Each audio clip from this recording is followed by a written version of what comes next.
Hello there. If you are seeing this message on June 9th, 2025, then happy birthday.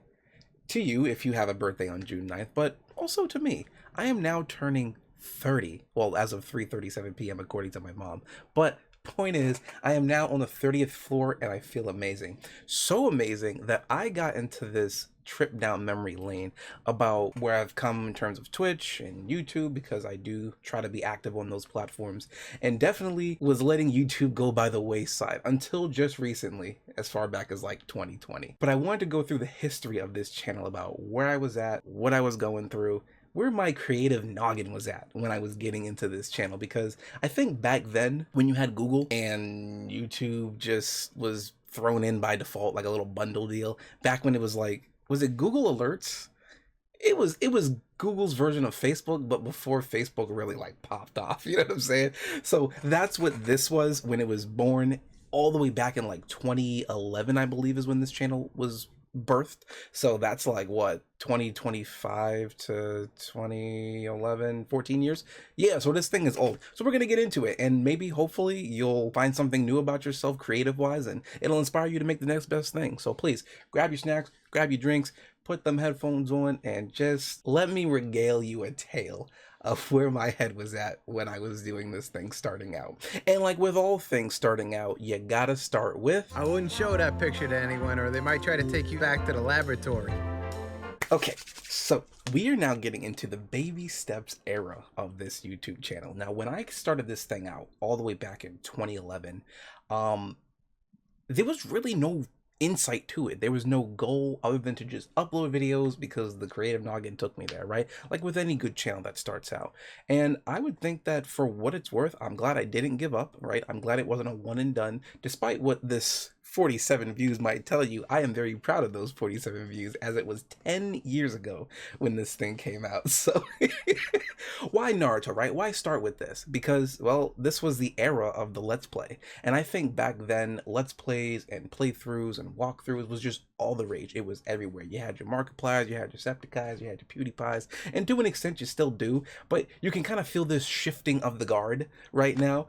And honestly, I got a special place for this one in my heart, only because despite it being a 2-minute and 36 video, it's nothing special, it's nothing grand, right? There's no crazy effects, there's no special effects. It's just a uploaded video of me playing Naruto, because, you know, sometimes the hardest thing is the simplest thing. And for me, just trying to upload a video was a bit of a challenge, right? You got to have the right computer, you got to have the right processors, you got to understand conversions and encoders and standard definition and HD definition, tags, and all that stuff, right? I only knew a handful of them back then, but now that I'm older, you'll see as it grows throughout time. So what we're gonna do is we're gonna take our wonderful handy dandy PlayStation remote, and we're just gonna go from bottom to top with some general talking points about these videos that just happen to catch my eye that I can speak to, and just kind of let you know, like before, where my head is at and where it was at when making these things and how far it's come. Okay, and if you feel like you can relate to this, you tell me what your first video is, and I'll give it a peek, right? Maybe I'll make it a reaction. All right, so like I said, Naruto, blessed, nothing more to say to that. That video is perfect. I don't care what nobody says. 47 views, magnifique. All right, let's move on up. Great, more Naruto content.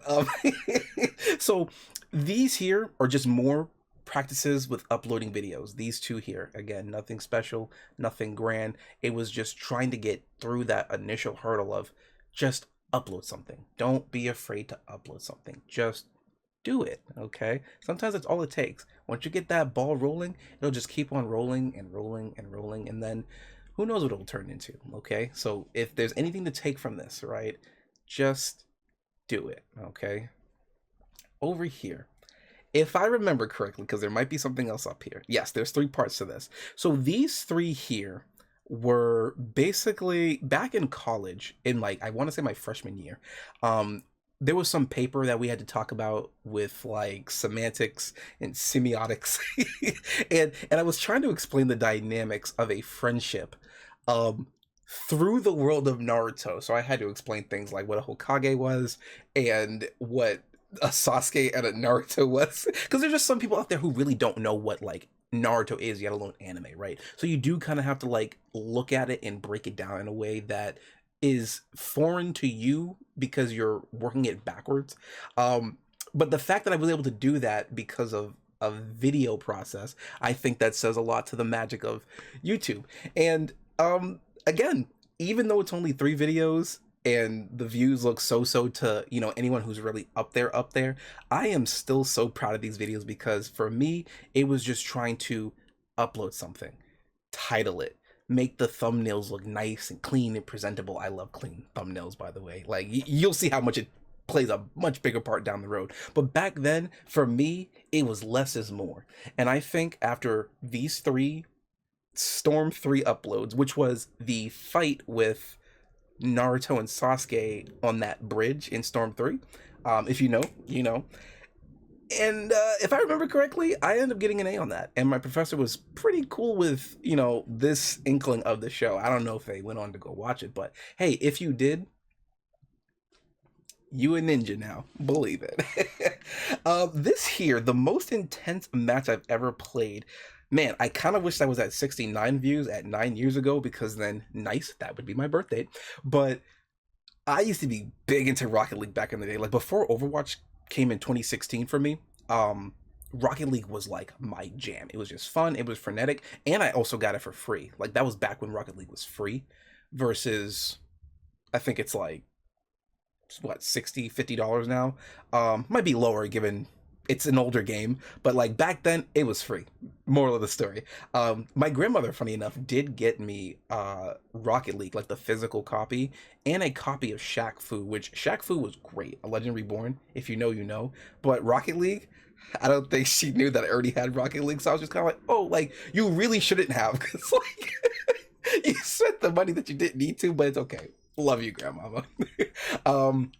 I remember playing this before I went to work. Back when I was in college, as you can see by the dorm bed in the back of the camera. Hopefully, I mean, you might not be able to see it from here, but the point is, I was in college in 2015, sophomore year, and quick game before work, you know what I'm saying? Like, just gotta get in where you fit in. And I made some pretty clutch plays. It was kind of nice. Some of these older videos, man, I just feel so like it's the good kind of nostalgia, not the one that kind of like is weaponized against you. You know what I mean? It's just wholesome. That's all I have to say. It's just wholesome. I am giddy with excitement. Just seeing this takes me back. Okay, let's move on. Let's see what we have here. Oh, so Brothers Unite. Okay, so this was still in 2015, but it was an interesting point where, like, as you can see, my little brother and I are much younger at this point in our lives, but it was kind of like this, hey, let's just play games together with the family, right? And I think everyone can attest to that if you got more than one sibling. And it was just a fun little, hey, let's just get together and play some video games. Let's play the games that we like and let's have a good time. And J Stars was always the one to do that for us. J Stars was clutch, and I still think it's better than Jump Force, and I will sit and stand on that hill, okay? I don't get the obsession as to why ultra realistic particle effect graphics is the pinnacle of gaming, all right? It's like those people who think that like movies can only be taken seriously if people are swearing and there's blood and gore and little it's just ridiculous. It's a silly notion. Stop it. J Stars was legit because it took what was on the page and it made it come to life in my eyes. So that's what the Brothers Unite series was. And as you can see at the bottom here, part 1, part 2, part 4. Is there a part 3? There is a part 3, but it's out of order. And it's out of order because back then, like how I was saying, where you just need to upload something and call it a day, there was more to it than that, surprisingly. If you had a video, if I remember correctly, if you had a video that was like more than 30 minutes to an hour long, YouTube would break it up into 15-minute segments and upload it at parts. And as you can see, it was wildly out of order, but I think these are all uploaded at the same time because I didn't have a real timetable or schedule or calendar when I pumped these videos out. It was just get things out there, right? Just have fun making it and do it, right? And I did it, and I think I did it pretty well. All right, so that's where all these extra parts come in. Now, I thought I'd be done with it because I was just playing like these little one-off games and nothing much was going to come to them. But then as you go further up the ladder, I do believe there it is. The Order 1886 was the first Let's Play game that I was like, you know what? I think I can do this Twitch thing, right? And Twitch Twitch didn't really happen until like I want to say July 6th of 2015, but I do recall this being in October. If memory serves correct, I do remember doing promotional material on Google Alerts, I think it's called. Remember when Gmail kind of lumped in YouTube by default if you had a Gmail, but then there was like this Google homepage or something? It was like Facebook, but it was Google. If you know, you know. Someone help me out here because I think I'm having a Mandela effect. But I remember promoting like I'm gonna play the Order.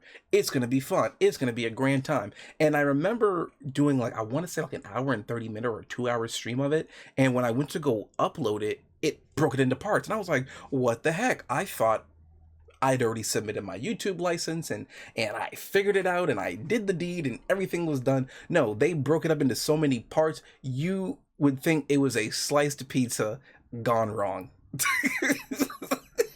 But ultimately, this was teaching me more and more about like the behind the scenes of YouTube, the business aspect of it, the uploading aspect of it, the way you want it to just be nice and neat and perfectly packaged to be like, all right, this is the video. We were a bit a ways from that way of thinking, but it was getting there because of instances like this, and I'm glad it happened when it did and how it did, because if not, who knows how my things would have turned out today, right? So this is basically just the Order from front to back. I think it was a pretty good game. Looking back on it, how it was like PlayStation's like, yeah, this is our flagship game. I think it was still a good game, but if I went back and played it, which I kind of want to do on stream, because again, I still stream way more actively than I do with the content that I put out on YouTube, but that is going to change. I promise. It's just that for me, I don't just make a whole bunch of stuff because why not? It's like if I'm creatively in the mood for it, I will produce it to the best of my abilities. I don't like just pooping something out and then calling it a day. Like everything I have made, I can stand on this and sit, as I'm doing right now. I will create it with care. I will give it that polish. I will give it that finesse. I don't care what it is. I don't care how silly it is. I don't care if it's a dank meme, fried meme, oversaturated meme type of video. I will give it the polish I think it deserves before any of your eyeballs catch it. All right. But I don't know if I can say that with the Order 1886. So yeah, this one goes like all the way up to the end of the game, which again, it's out of order for some reason, because YouTube was like, yep, part 8, part 7, we're going to give you the HBO treatment and play it out of order like we did with Serenity and Firefly. Okay, that's done. Naruto and Minato versus Obito and Madara. I kind of like how simple everything was back then for me. It was just like, this is what video is. This is what video will be presented as. There was none of this extra fanfare to it, which I did incorporate a little bit of it, but it's not clickbaity. Don't do clickbait, right? Be honest in your approach. Be honest in what you're promoting, advertising, and selling, and try not to do the dangling key to lure them into the room and then you lock the door and then you eat the key. So don't do that, okay? But yeah, more uploaded Naruto videos, because again, Naruto was my game that I would just play on the side and just kind of be chill with it. Naruto's near and dear to my heart, man. I don't know what else you want me to tell you. There's nothing that can be said about it, right? And it's cool that it influenced the little pieces of it starting out with the channel, but who knows? Maybe Naruto will be in the future. It looks like the Order is back with a vengeance, and it's still going. Yeah. Oh my. All right. Yeah. So GTA 5, which is so crazy because this was 9 years ago, at least at the time of updating this. I think, when did GTA 5 come out? Like 2013? Something like that. Point is, GTA is old, and so am I. back then they had this lowrider event, and I just remember thinking like, oh, it'd be fun if I could like make some episodes out of this, right? Like for me, the way I like to broadcast, even on Twitch, right? I like doing things in like episodic chunks and treating it like it's written for TV. So it's like, hey, did you catch GTA 5 Episode 1, Day of the Lowriders Part 1? I, I didn't think they were going to be such a mouthful when they came out, but there's just something about the way it's compositioned, and it just looks nice on a big screen, right? Where it's just kind of like, yeah, I'm watching that. But basically, all this was just doing the lowrider missions in the Grand Theft Auto Online world and stuff like that. Um, if I remember correctly, I was having a lot of fun with these, but one thing that I didn't like was all the randos that I had to play with, because like some of them were on mics, some of them weren't on mics. Um, we you speak of the devil. Look at this. So if I remember correctly, this guy here, I've seen him so many times because our rando teammates kept failing the mission so many times, and I had to keep doing it over and over and over and over and over and over and over and over again. Um, Only to then get to this screen. So moral of that story is don't play with randos. May your channel be successful. Okay. Hey, peep that caddy though. Yeah, I was a low rider, you know what I'm saying? Now it's out there. The art of hydraulics. I like how I tried to like actually put some credence behind this. Like, I'm telling you guys, I thought this stuff through, okay? It wasn't always the best, but it was to me. So yeah, these were the Grand Theft Auto tales that I think at one point I had privated these videos. I don't know why though. But then I unprivated it because I was like, no, when I'm 90, right, and I want to be able to go back and watch this and hear the glee in my voice, okay? I was also a little soft-spoken back then. And to an extent, I still am today, but it's more of like a, hey, don't mess with me. I may be soft-spoken, but I'll hit you hard, or something like that, right? The point is there's a contrast, okay? And I think how this starts the channel and where it ends is like an evolution of me as a person, right? Like a cocoon, if you will, okay? So come, let us see the chrysalis unfold. Um, Slashing lowriders, like slashing tires. The end in sight. Oh my! I think we're coming to the season finale, guys. Ooh, look at that! Look at that big car. Look like a Pontiac from the side. So yeah, if I'm going by what this title is, because I was very particular about titles when uploading my stuff, this is the final episode. The spirit of the dot dot dot, but I'm gonna assume it says lowrider. Let's be real. Um, and that was it. That was the last time you saw my wonderful character in GTA 5 9 years ago. I was 21 or 22. I was definitely in college when I did these, but there was no rhyme or reason when I was in college. Like I still hadn't even started my classes about how to learn like the ways of film. Okay, but I did start doing Call of Duty Black Ops 3 because I low key like the story of Black Ops 3. I think it was a very well, sometimes confusingly told story, but for the right reasons. And obviously the train go boom part. But I just remember like thinking about this game and just going like, man, that that stuck with me, you know, finding out that you were already dead in the beginning of the game and you're reliving the dying memories of the guy who's trying to resuscitate you, and only to find out that you're playing his memories and stuff like that. It was big stuff, you know, as a sophomore in college. Hey, look at that, more Naruto. So this was the demo, and if I remember correctly, I did end up doing I want to say the story mode playthrough of this game. But what happened was, because this was a PS4 game, even though originally it was supposed to come out for the PS3, and they pushed it back to the PS4, I ended up doing the demo when it came out on the PS4. And then when the game finally came out for the PS4 and I got my hands on a PS4, I uploaded the first two parts with no problem. Okay, everything was kosher, everything was fine. I then get to parts 3 and 4, and this stinking game decided to block the scene because Japanese game, I guess. And because I was streaming it directly through my PS4, the viewer only saw a blue screen, which means I had to go back and redo the level, which was about, I want to say, anywhere between an hour and two.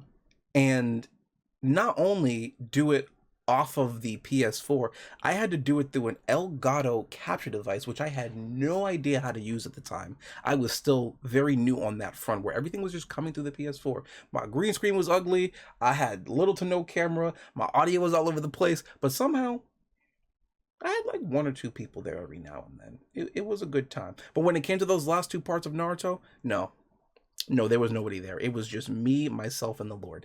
And I had to replay it with this Elgato gaming capture device that I barely knew how to use. But I remember taking those two videos that I somehow was able to capture and then re-upload it on YouTube. And then all was right in the world until I got into my next hurdle, which is nothing. There is no hurdle here. This was definitely the Storm era. Like, yeah, look at this. All Naruto. All Naruto. I think back then as well, I was starting to play a lot with the thumbnails where I could just take random images from offline and then just upload it. And I just thought that was the coolest and best thing that I could do at that time, which looking back on it, that's really a small step. But to me, you know what I'm saying? And that's what I want to drill into your head. It may feel small in hindsight, but if it helps you get through that next thing, it's a pretty big thing. All right. Speaking of big things, Until Dawn. Until Dawn was legit. That's all I have to say. I saw that movie recently that came out with my little brother for his birthday. We both actually enjoyed it, and I know that there's some people out there talking about how it just was like, meh, it wasn't good, but like, bro, I just see the best in stuff. Call it my superpower, call it sitting on the fence, I don't care. That Until Dawn movie was kind of legit. I'm not gonna lie. Movie was legit. Back into it with more Naruto. I see Transformers Devastation. I might I might go back and play this because this game was actually kind of fun. This was by the same people who made Bayonetta. Love Bayonetta. Bayonetta. Oh, so cool.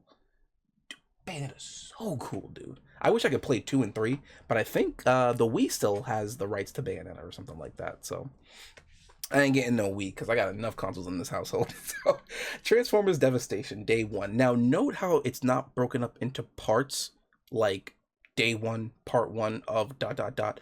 This is actually the point in my career where I was like, yo, I need a YouTube license and I need to have my videos stop being fragmented and I'm gonna get this right. And I think when I got to Until Dawn, that's when I was trying to take this a bit more seriously, in terms of streaming and then uploading the content. But as I've come to learn, you need to do just a bit more than just recording a video and then uploading it and then calling it a day. I mean, some people can do that and get away with it if you're engaging enough. Sometimes I think I really am engaging, and sometimes I think I just coast in the middle.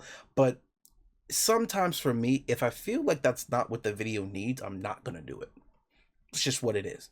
Okay, I don't want to force that type of engagement out of someone or something if it doesn't call for it. Okay, if I can't get you on this boat with just my natural charisma, what am I doing? What are you doing? Not getting on the boat, that's for sure. Now, this one here, I remember because I voiced over it just a little bit. Like I was trying to do like I guess it'd be like a bridging or like just dubbed over videos, which I thought was pretty funny. And I was getting used to like sound effects and how to take those things and put it into a editing video type of thing and build upon that style, which I think has come a very long way. But back then, this was like the first video I did where it was like, I'm gonna talk over this. That's what that video was. And then it looks like Transformers and Until Dawn are taking the scenes. I like how it's like Transformers Until Dawn, Transformers Until Dawn, Transformers Until Dawn. It's like watching TV. Like how I try to set up my things. Like right now, you're watching Until Dawn. Up next, Transformers Devastation. Later, more Until Dawn, type of thing. And I don't know, maybe it's just because TV was just so structured to me that I was like, man, I want to make productions like that. And I think I'm doing it in my own way, and it makes me happy. So I'm glad I was able to put that on this channel and keep it up there and look back on it. And honestly, like You would think one would cringe at this, right? But I'm not. This is nice. This is cool.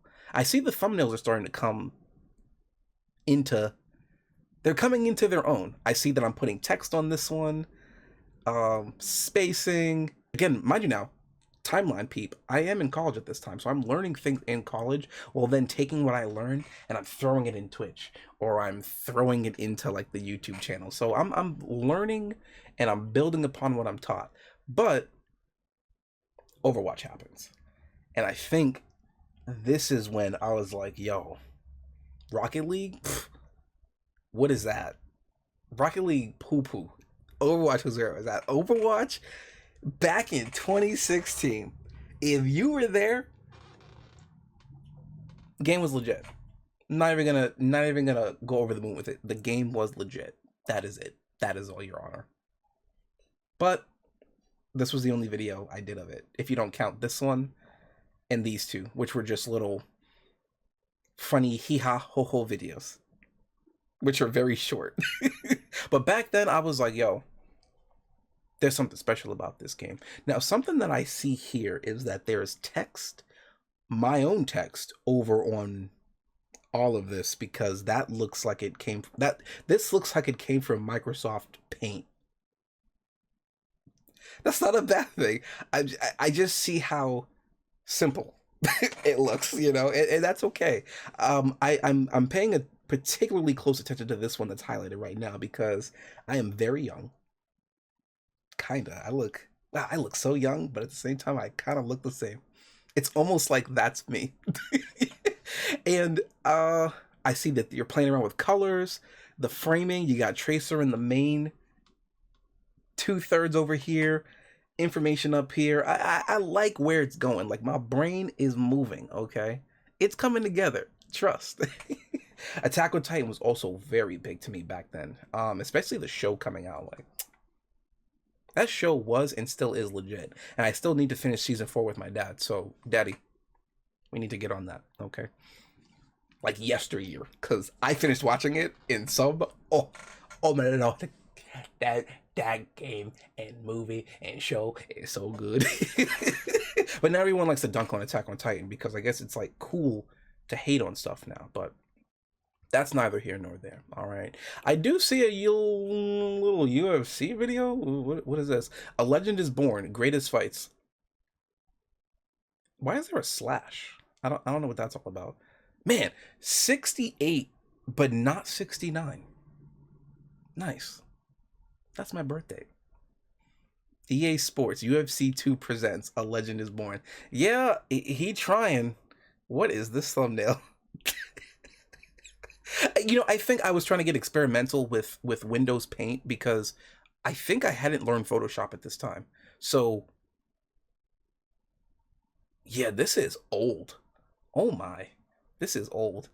What's this? Armin destroys the Beast Titan. Why is A, D, T, B, and T highlighted? There's a style here. I just don't know what it is.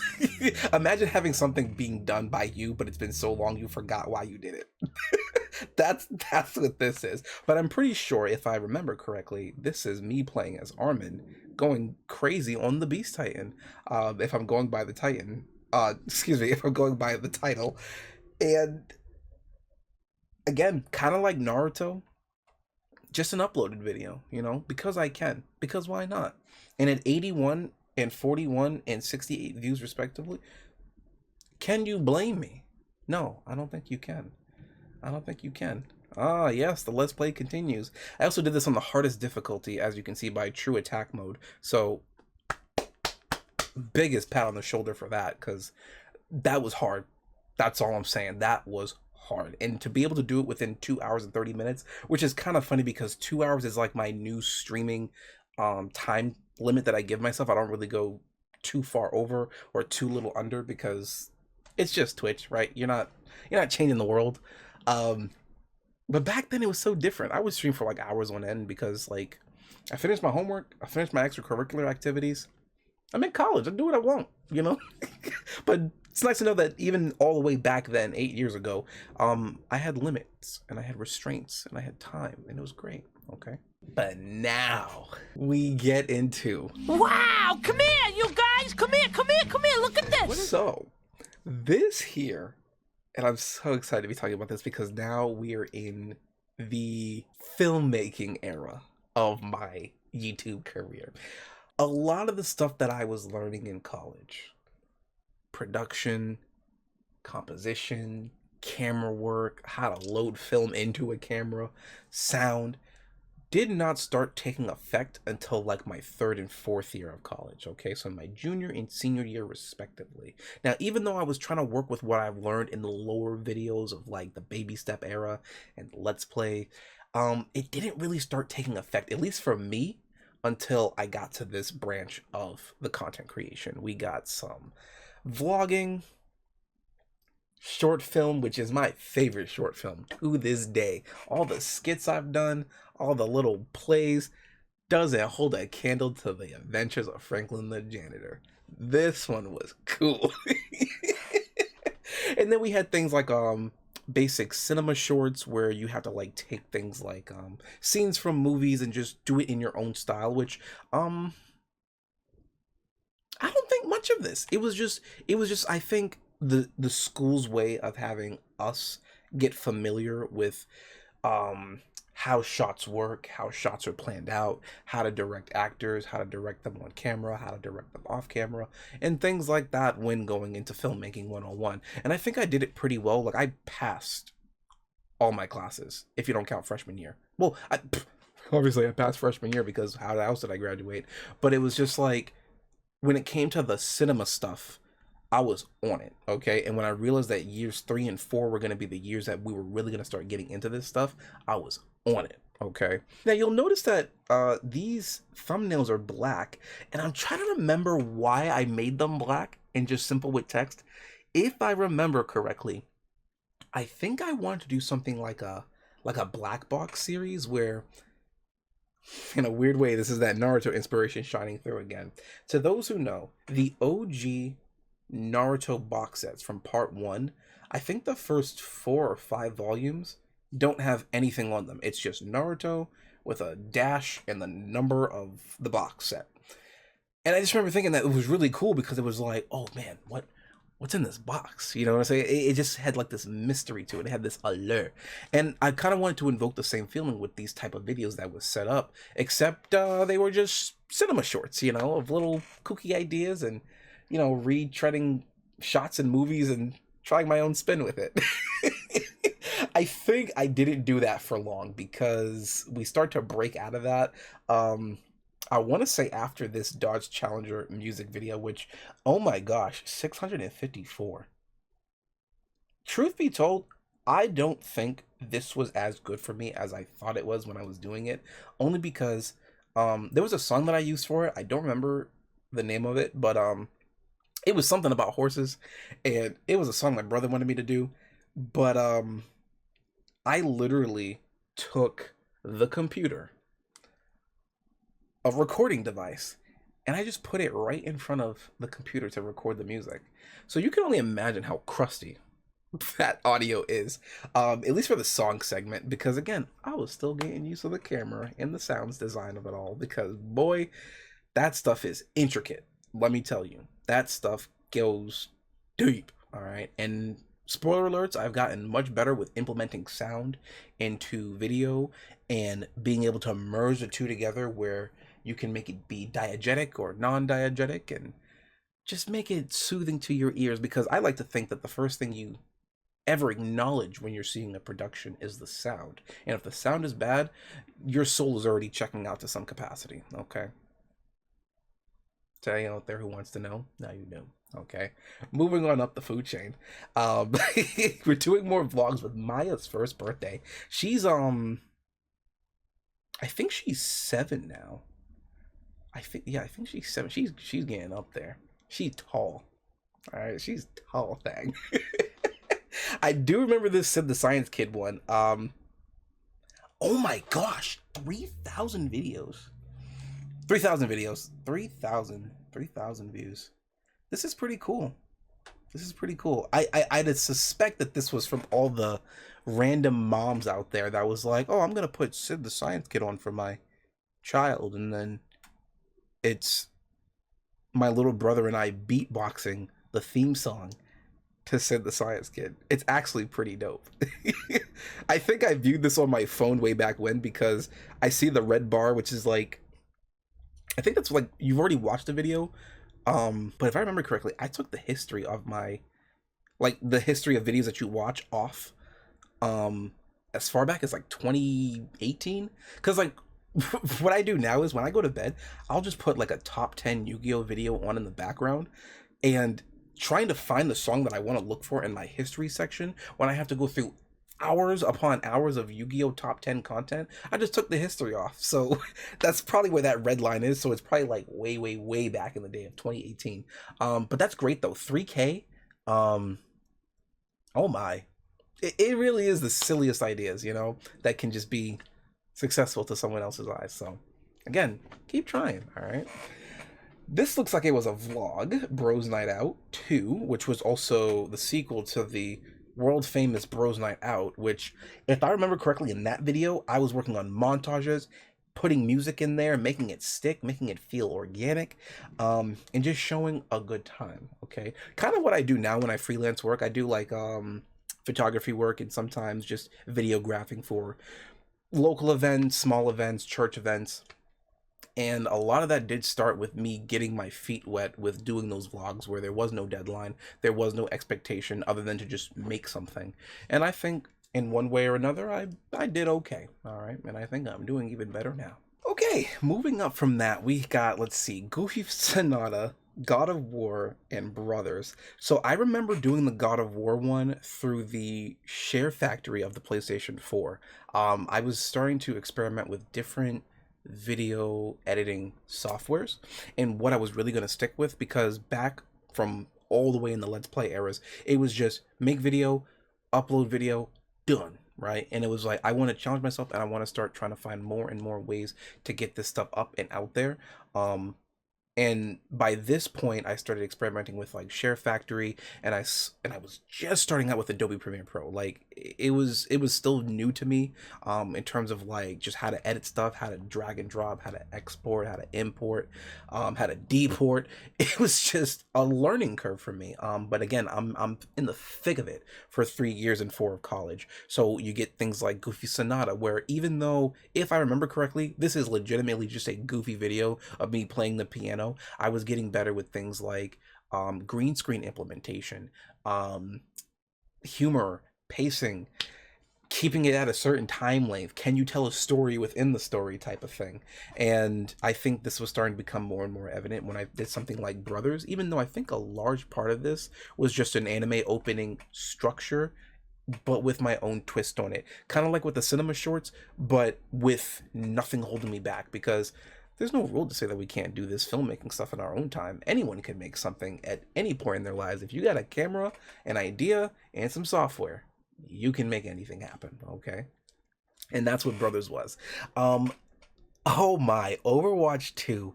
To think, this was so far out before Overwatch 2 was even a twinkling in an eye. Okay, but I remember trying to get into like video game montages, but not in the way that it was like those dank meme versions, if you know which ones I'm talking about, like the Dorito chips and the MLGs and the air horns. It was just kind of like a, hey, here's a promotion of this type of game, and I think you, the viewer, would enjoy it. More so for Attack on Titan 2, because I actually do remember this one kind of being dank. I'm gonna shoot myself in the foot. This one was kind of all over the place, but I was just having so much fun with like green screen implementation and crazy sound effects, and just again telling that story within the story, but through just the most absurdist of memes. And I think it was pretty well done. This one's kind of cool, I'm not gonna lie. Trying to remember, what is AFJ? I think it's April Fool's joke. I think, because it was supposed to be an April Fool's. Like, someone would see to be like, oh, Overwatch 2, and it technically is Overwatch 2, but not the Overwatch 2 as we know it. And let's be honest, with the way Overwatch 2 has been lately, is it really even Overwatch 2? So I didn't lie. That's for that clickbaiting comment I made way back at the start of this video. Then there's a Call of Duty video just randomly placed in there. Maybe I was nostalgic for Call of Duty Black Ops 3 and I was just kind of like, I want a video remembering Call of Duty. I see I got a picture of Rin from Naruto in the back. I guess. Not sure what that has to do with Call of Duty. Well, maybe because, well, she didn't take a bullet, she took a Chidori. Um, hmm. Yeah, sometimes when it comes to creating thumbnails, you can be as creative as you want, but sometimes you might get lost in your own stew of creativity. All right, just be mindful of that. Write things out, have a plan, have a script. Not like this video, but you know what I mean? Like, have a production plan in mind before you really commit that pen to the paper, or I guess in this case, the digital pen to the digital screen. Okay. And oh wait, you know what? I think this was when I was finishing up on college because I remember doing this vlog with my brother, my little brother's 16th birthday. This was a nice, chill little, I want to do a montage, but I also want to make it like a collage, but I also want to make it, I guess Mosaic comes to mind because it was just a compilation of all these different ideas. And I remember specifically with this video, I took the different tracks on the Adobe Premiere Cloud software that I used, and I stacked that thing all the way up to like 16 tracks just for like a 3-second shot, you know. Again, probably easy for someone to do in today's time, but back then when I was learning it, them little steps meant so much to me, and I think it came out pretty well. Rainbow Six Siege, I don't play Rainbow Six Siege anymore. I already finished like beating the game in all of its entirety trophy wise. I don't know. There was a point in my life where I played it like I did Rocket League, and I thought, you know what? Hey, since I still upload video game content, here's Rainbow Six Siege. Enjoy it. Never went back to that. And then this one looks like a family vlog. With if I remember correctly, my dad and my big brother got into this crazy ice shot hockey putt match with the little ice and the clack clack clack clack clack clack, and it got intense. It got intense. I do remember it being intense, but I had a lot of fun filming it. That's all I'm gonna say. And now with that, we move on to, Come on, Birdman. Flap your wings and fly. okay, so we are at this point in the YouTube channel career where I have graduated college. And it was at this point where, after 4 years of learning the ways of the camera, in years 3 and 4 with implementing those ways of the camera, I wanted a break from the rigidness and that tight deadline schedule that comes with trying to make a production, but still taking what I've learned and putting it into projects that I could do whatever I want with. So I did a short film for a client who was pretty cool, who had a sister that had a book, and she wanted the book to have quotes come to life, and I was like, you know what, I think I know a few people that can read those quotes for you. And even though it was like my first shake at working for someone else off of their deadlines, I think it was a nice bridge into the later work that I would do when working with clients and getting this idea of contracts ready and just making sure that even though you're having fun with it, that you should still treat it like a business, okay? Because tax evasion is a very serious crime, okay? And I'm not about to get in trouble for doing something that I'm not supposed to be doing.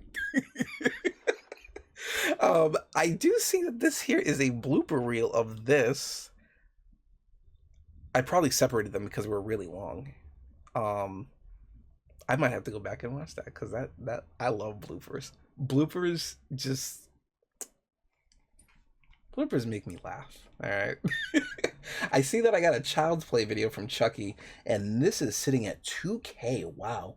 You know, I don't want to say that for a lot of these I just put them out there and then I forget about them, but like YouTube it does a very good job at making sure you're aware of what the numbers are. But once you reach a certain threshold, it doesn't really bother you anymore, you know? And for me, again, for my ratio of how I put things out, if I only have like 50 subscribers and then I put something out there and I got like 15 views, that to me is a win. Don't know who watched it, don't know who engaged with it, but hey, it got into someone's feed, okay? Through no will of my own. It just went up that creek and it found what it needed. Okay, so the fact that this is sitting at 2,000 is pretty cool, and I say it's pretty cool because I know for a fact this video is dank as heck. It is memeified. It's like YouTube poop, but a clean version of it, because I'm not into like all the cursing and swearing and just the profane, overt like sexual jokes. I try to keep that stuff to a minimum, if like non-existent. Um, but I went full dank on this Chucky video, and I I I remember it fondly. I remember it fondly. There was a lot of memes in this. There was a lot of memes. There was memes. There was voiceovers. There was a story within a story. It was the Chucky movie. Like, um, Child's Play is legit. I think you should check out Child's Play. I'll probably throw something up there, but Child's Play was legit. I see I got an AMV here, which I think I was a little overtly ambitious when it comes to AMVs, because AMVs really aren't my strong suit, and I don't really have too much of a to AMVs once I get to a part in the song getting paired up with a clip of the thing that I'm referencing and those two merge, everything else just deflates for me. I don't care about the beginning, I don't care about the end. I just want that hook and that image to just coexist. And that's it. And then I stopped. But something about this one, and maybe because Space Dandy was a pretty cool anime, and I was definitely in this point in my life where I was just Naruto will always be there, okay? First and foremost. I don't want no one to think that in the time that I was in college to where I'm at now, I just stopped watching Naruto. No, I still watch Boruto. I like Boruto, okay? The more you know. But back then, I was getting into all these different types of anime with like Death Note, Gurren Lagann, as you can see with Death Note right over here to the left. And Space Dandy was one of these animes that was just so chill and just cool that I was like, you know what? This reminds me of Cowboy Bebop if it didn't take itself too seriously, but because it wasn't taking itself seriously, that made me take it seriously. Okay, and Space Dandy was legit, so I did a little something with that. I don't know how it turned out. I don't remember what I was like, what the objective was for it, because at this point, now that I was out of college and there was no real structure or guide to go off of when making stuff, it was just kind of like, all right, if I make this video, it's because I want to focus on this particular skill. And I think for this one, it might have just been taking music, making sure that it's clear, it's crisp, it's organic, and you can tell a story with what's heard and what's seen. And I think I did a pretty good job at it. That is the moral of the story for today. I see that I just have a random, well, I don't want to say random. That's bad. That's not a random upload. Don't say your work is random, all right? There is a rhyme to this reason. This was a movie, I want to say in my junior year, that I saw, called Losing Ground. And if I remember correctly, it's about a woman who's just in a failing relationship. And she's like, you know what? I'm not going to put up with this anymore. But the way she is showing that she is done with this relationship just made me go, man, that's deep. Okay, and it had a theme song, I want to say at the end of the movie, and they would play the piano version of it throughout the movie, where I was like, man, this song speaks to me, you know? It's like the feeling of when little kids put ice and apple juice in their cup and they pretend that they're drunk. It was like that, but for Losing Ground's ending theme. It's a really good song, and I'm actually surprised that it's just up here with no problem, you know, knock on wood, in case YouTube decides to be like, take it down now. I'm glad that it's up here, and it's a very peaceful, melodic, little bit of low jazz, if you're into that type of thing. I know I am. It's a good listen. Death Note. Now, I think at this point in my career, which I don't really do this as much, but this was like the review days, I guess you could say, where it was like, I don't want to go over something beat by beat and plot by plot and be like, this happened because A happened. But I remember watching Death Note and going, man, this anime is kind of profound to me, and I want to talk about it some more. So I had talked about it back in, I want to say, sophomore year, in a class all about semantics, because I see the word semiological. That does not roll off the tongue. And and I remember later in my life, after I graduated college, I still had the paper for that assignment talking about this anime. So if I remember correctly, the professor in this class said that we could talk about anything, but whatever you're talking about, it has to tie back to semiotics, or how semiotics is tied into it. And basically semiotics is just like the study of shapes and symbols and stuff like that.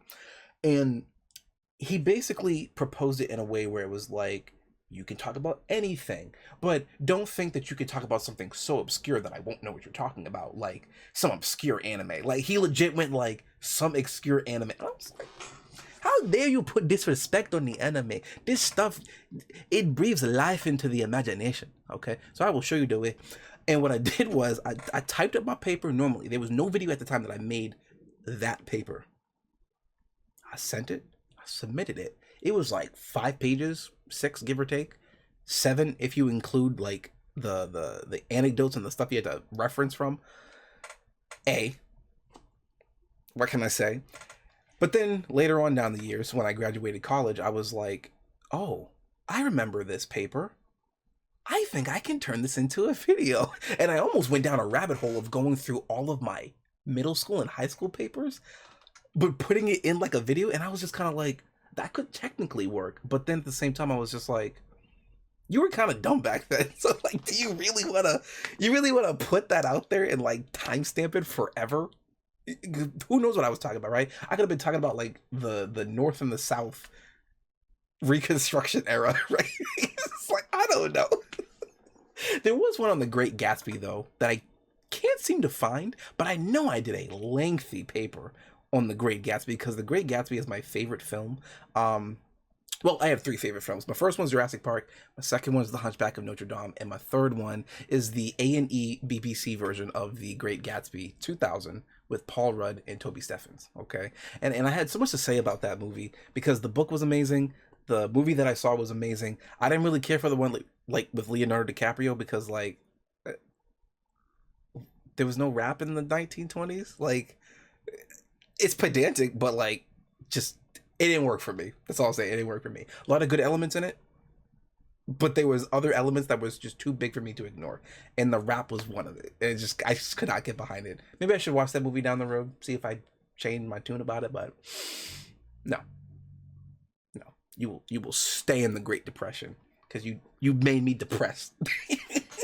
So that's where this Death Note video comes from. That's a rant, but near and dear to my heart is what I'm saying. This Death Note video. Also, you might notice something. The thumbnails are getting a bit more and more simple, but dynamic. All of them have a purple border around them. That's only because I want to say in 2020, I went through every single video I did, except for the Let's Play ones, because that was literally me just starting out, and I gave them all the purple border. So I went back and gave each one a little something, right? Because I've come that far, at least in my eyes. I came that far as a creator, and I think that's pretty cool, okay? So overall, I think what I had learned from college and what I had to do with it after college, it was a bit of a counter to that rigidness and that structure, but taking all of that and putting it to informal videos, I had a lot of fun with. And I say that because I know what comes after Death Note. After Death Note, this was like the last, I guess in my eyes, big video I made before I moved out of my parents' place, and I had the freedom to do everything and anything I want. So that now leads me into Come alive in the nighttime. Girl, you know it's my time. Do you wanna come for a ride? So, at this point in my YouTube channel career, I have officially left the nest of my parents' place. I now have this nice little cozy hut I can call my own. And I got so creative, I got so deep into my bag that I didn't even realize I had moved out when COVID had happened, because it was 2020 when I popped off. But because my job was still considered essential, I still had to go to work. And since I didn't want to risk losing my apartment that I just newly acquired, I was like, you know what? I'm going to go to work. I'm going to make videos. I'm going to get back into streaming to an extent, because I took a hiatus while I was in college. And then when I was out of college, after I graduated, for about, I want to say 2018 to 2019, 2020, and then just get back into it all in one fell swoop, just to keep myself busy, to keep myself, I guess you could say, distracted from the fact that a pandemic was going to keep a lot of people inside. And since we were all going to be inside, what better way than to just be creative, right? So I was like, you know what, I was playing a lot of Yakuza back then. That is a tongue twister. A lot of Yakuza. And this is, again, nothing special in the sense of like crazy production value, visual effects, and da da da. No, this was just like losing ground. It was a song that stuck with me, and I was like, you know what? I want to put it out there. I want to document it. I started to realize that the power that this channel could have with just archiving certain things. I was like, you know what? I'm gonna give that honor to Yakuza. And don't let the title fool you. The Price of an F Cup, excuse me, it's actually a pretty banger song if you like some sensual jazz. Okay. And I like jazz. All right. So if you do too, that video is for you. I see that's at 475. So not bad. That's pretty cool. I'm glad there are people out there that resonate with The Price of an F Cup and the smooth, sultry jazz music just cultivating your ears. Let me lay it on you thick, baby. Yeah. I'm Barry Albino. All right. Then I see we got anime versus cartoons. I had a lot of fun making this one because this one was definitely more script oriented, where I got so much enjoyment out of playing two characters, both played by me, and trying to really get used to like using green screen, but not like in a I borrowed an asset and I just ultra keyed it and called it a day. No, it was like I want to see myself playing two characters on the same screen, and that's what this video did for me, and I think I did it pretty well. And I remember my grandfather seeing it and just being like, that's pretty funny, and that's all you need to hear sometimes, and it made me happy because especially in those times when COVID was definitely at its peak, family goes a long way. Okay. And sometimes the bonds of family get stronger as you're working on your YouTube career. if we're tying a lesson into this. So up next from that was Grand Theft Auto Massachusetts. Rockstar, if you ever make another Grand Theft Auto game, Grand Theft Auto 9, maybe try Massachusetts, okay? It's got things, okay? It's got places. It's got locations. Trust me, it's not just clam chowder.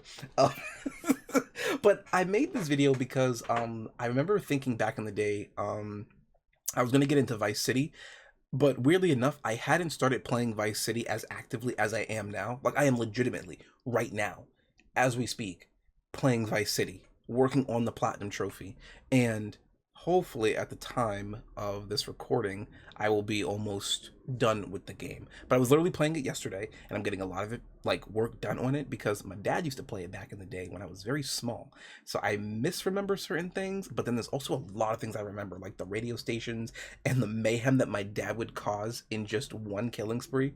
But then I also remember San Andreas, and San Andreas being so, let's just say, bad in terms of like their dialogue, that like you couldn't even play it with the volume at 1 in our household. Okay, it was like shut that TV off type of game, because the game was just that crazy. But the theme song always stuck with me, and I remember taking the theme song and putting it to this real world aspect with my car at the time. I had a 1990 Cadillac Coupe de Ville 2-door. It was amazing. It was beautiful. And I was like, you know what?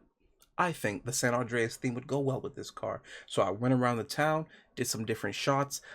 It was a long time since I ever went out and like actually shot something on scene in like a guerrilla warfare tactic style. So again, going back to those college years, bringing it now out into the free world, because who's gonna stop me? You know what I'm saying? So I also find this video very ironic, because like 2 days after I had filmed everything, before I started editing it, someone broke into my car and tried to commit a Grand Theft Auto. So I kind of feel bitter about this video because, I don't know, maybe someone knew the design that was coming with this name. We're like, yo, we gonna beat him to the punch. But I like this video. That's all I'm gonna say. This is a cozy video. I don't have too much nostalgia berries for San Andreas other than the music, and Vice City is really where my heart lies because of all the crazy work my dad put into it. But this was a nice video. I like Grand Theft Auto Massachusetts. Plus it just sounds cool, and I loved working on the thumbnail. I loved finding like font styles for it and the themes and whatnot. I was still kind of coming into my own when it comes to thumbnails. Again, not too overt, not too simple, but just in the middle. If you saw it, what are you getting into? That's what I always try to stick up to. So I think I did pretty good with that. And that was Grand Theft Auto Massachusetts. So I love the BK one for so many reasons. One, because it was just totally random. It was just out of nowhere. It was a rainy day. I was kind of bored out of my mind. Like, I had finished my 40 hours. I had food in the fridge. I had a roof over my head. I was just very thankful, you know? Like, that's just what happens sometimes when you're, like, living on your own and you have all this time in the world to just think about where you've come from YouTube to Twitch to just life in general. I was just feeling really thankful. And I was like, you know what? I'm going to go take a drive. I'm going to go get some Burger King, and I'm going to comically show my relationship with Burger King. It sounds crazy, but when you see the video, dude, it makes so much sense. And it's played to Frank Sinatra. That's like, need I say more? Okay. Great video. Plus, when a video is so good in my eyes, it doesn't need a thumbnail. When I can just use a thumbnail from what was pulled from the video, I am so confident in it as a project that I'm like, it'll speak for itself. So that's what that was. This here is the story of my life. Now, this video here is a direct response to Grand Theft Auto Massachusetts when someone broke into that car. After years had passed, I think it was about maybe 1 or 2 years after the car had gotten broken through, I was just kind of like, I want to do a video idea, but I don't know what I want to do. Sometimes I'll go out, I'll take a drive, I'll sit by a park bench, I'll listen to something, and then the idea just hits me at a spot where I least expect it. And in this case, I just thought about, like, have you ever done a storytime video? It's like, no, I haven't done a storytime video. It'd be kind of fun to do, but like, do I just want to sit and just talk about it, or do I want to, you know, whatever? Came across a video. If you know, you know. With the guy who just has the most infectious laugh, also known as Keck W. I used that entire clip and re-subtitled it to what the narrative is that I was telling. And again, it was a bit challenging for me because I'm taking a video that is talking about something completely different. I'm now getting into subtitles, which I used to do word for word on my own by myself, which is a very time-consuming process, and this was well before I knew what the actual strategy was to make it as efficient as possible. But again, I'm now getting used to, like, well, I wouldn't say getting used to, because I was using Adobe a lot by my 2017, 2018 years in college, but by this point on my own, like, Adobe is like my thing. I still use Adobe, even to this day, despite the nonsense that's going on with them, which I really think is kind of stupid on their end. But you know what? I get what I can out of it, and I use what I can from it to promote the things that I want from it, and then I call it square. But to everyone out there that's really going through that Adobe situation, then my heart goes out to you. I hope it doesn't stop you from being creative, okay? And that's what the story of my life was supposed to be. And in a weird, like, out of meta type of situation, this video was a good beat of catharsis for me to just get over the fact that someone broke into my car, because it never happened before, you know? I would say that I'm pretty square, like, for a black guy, but it's just kind of like, man, you're minding your business, you're doing what you're supposed to, you're not bothering anybody, and then here comes someone just wanting to bother you, and you're like, but why? You know what I'm saying? Like, no hood stuff, just like, why are you bothering me? What did I do to you? You know?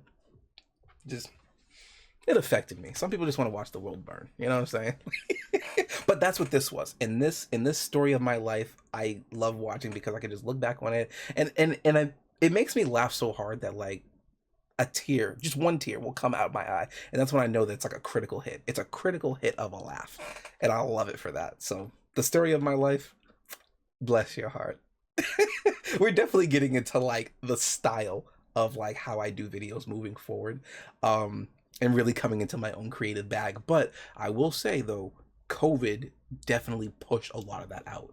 Like, it was either like do or die for me. So every video that came out, I really swung for the fences, and I think I did, like I said in the previous parts, really, really well. This here is my grandmother's 75th birthday at Bethel Baptist Church. Interesting. So this, if I remember correctly, was a collage, it was a vlog, it was videographing, it was just this whole hodgepodge of, hey, look at these people who just happen to be my grandparents, have a really good time celebrating my grandmother's birthday. And you know, I've been with this church for like years, ever since I was a little kid. So to be able to film it, record it, upload it, and let it sit here on this channel, knowing full well that there's nothing too particular that's going to happen to it in terms of it being pulled down because everything in it is original. And even if that was the case, if it did get pulled down, I still have the original file to all of these videos. I just like that there's a time capsule of this here from 4 years ago, crazy enough, and nothing's going to happen to it. It will always be there for me, for my family, for my family's family, and anyone else who's interested. And if I'm going by the 55 people, I think they enjoyed it too. So there you go. Grandmama, happy birthday. Let's see. Jin Sakai versus General Dogshin, Ghost of Dasushi.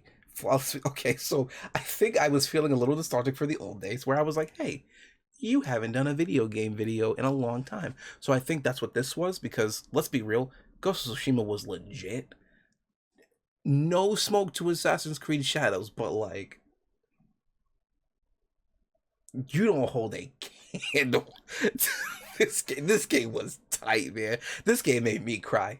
Like, it was, and I'm not talking a single tear. I'm talking like, yo, like you just sit there and you just let it, like, you let the theme wash over you, and you're like, deep. You know what I'm saying? Ghost of Tsushima was legit. Kabuki on Titan. Why did I do this one? I know this was an Attack on Titan video. Maybe I was just feeling nostalgic for Attack on Titan. Maybe I just wanted to play around with visual effects again. Green screen. Light in my eyes, okay? And putting clips together for a sequence of events to make you believe that it happened. And if you see the video, you'll know what I'm talking about. But Kabuki on Titan was amazing. I'm no longer a Titan, by the way. I have fully recovered and I am back to being a human being. That's the power of modern medicine for you. All right. PlayStation 4, the end of an amazing era. You know, it's funny. If I had known what the PS5 era was going to be like when I made this thumbnail, I probably just been like, PlayStation 4, the end of Sony. Like, if I remember correctly, this is just a montage of like the top 20, 10. I think it was 20. I think I wanted to be different. I was like, instead of a top 10 list, I'll do 20. I think this was also during the era of YouTube where it was like they wanted shorter form content, but I think that's a little silly because like that's always changing. Like the goalpost of YouTube is always changing, okay? If you want to make something and that thing just happens to be 10 hours, make it. Who's stopping you? Just do it. Do it because you want to. Don't think about the fame. Don't think about the glory. Don't think about the notoriety. Do it because you want to. And what I wanted to do that day was make a top 20 video of the favorite video games that I like play from the PS4 era. And I think Battlefield Hardline, or maybe Battlefield 1, was among that list. And I feel like I should rescind that. But if I went back and played Battlefield 1, I probably would smile on my face and be like, you know what? I do remember Battlefield 1. So this one was just a more laid-back video of just putting things together, doing a list, and then being like, all right, that's all that was on my heart today. That's all I wanted to give. Thank you. Good night.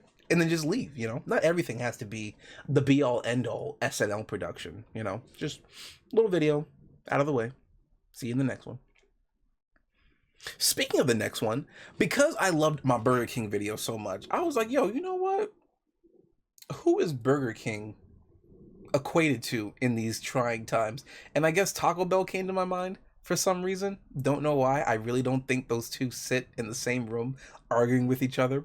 But I was like, yeah, you know what? Taco Bell, you're going to be my next punching bag.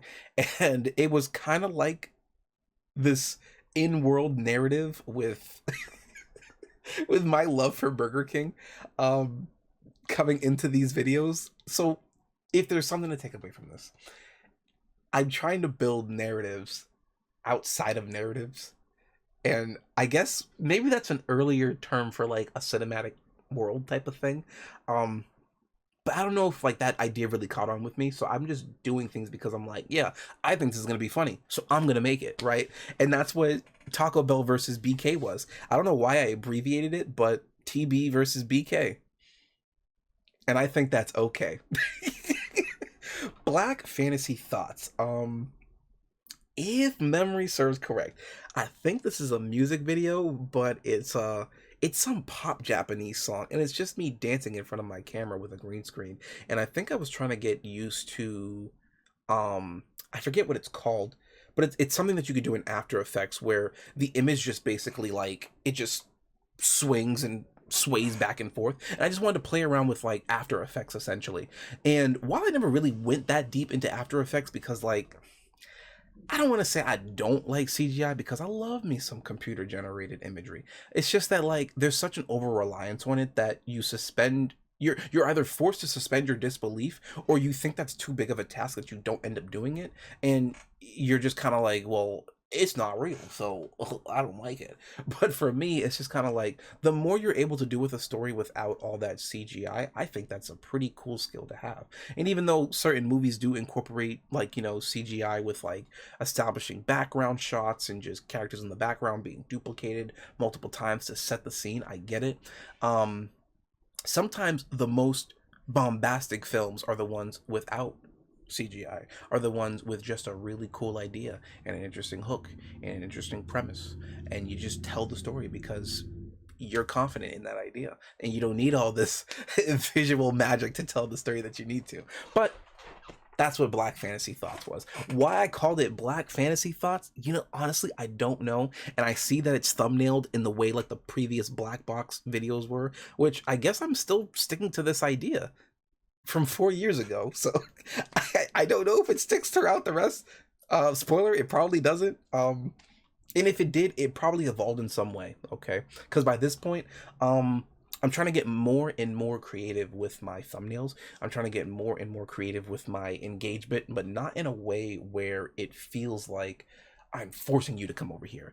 I'm not trying to be like, hey, I need you to see what I'm doing. I'm going to push it out in your face. You know what I'm saying? I'm not going to Phil Collins you, okay? I just want you to be like, hey, that looks interesting. Let me check it out. All right. Apex Cracked Legends. I tried to play Apex Legends at some point. I was okay at it. Once I hit 100% trophy-wise, I was like, all right, I've done the Lord's work. I'm gone. Okay. And my little brother took care of the rest. So I think this is a compilation of pretty much all of his kills. And again, it's taking someone else's like gameplay and then being able to turn it into a montage and a dank deep fried meme and then, you know, make something fun out of it. And I think that video does it well. And I think after Apex Legends, I didn't take a break, but I'll tell you in the next part, because if I remember correctly, I was feeling a bit... Why do I feel so melancholy? But not really. So it's at this point in the YouTube career where the idea that COVID had happened and COVID had come and gone, I feel like I did not capitalize on the impact that COVID left. I was still about a year out from being affiliate on Twitch. And YouTube, while pumping out crazy content, I think I might have been spinning my creative wheels despite having so much fun with it, that I just wanted to slow down and just take a minute to like remember like where we're at in all of this. And that ended up coming to the forefront with this remembrance video, which um it just feels, in a word, somber.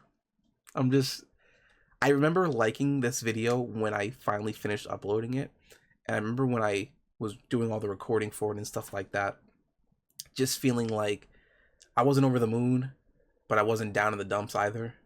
I was just kind of in the middle, where I was just like, man, would things have been different if, like, I went all the way in on Twitch, or if I went all the way in on YouTube? You know, like it was that feeling of like, I'm trying my best, but what I was getting, it didn't feel like it was equating, if that makes sense.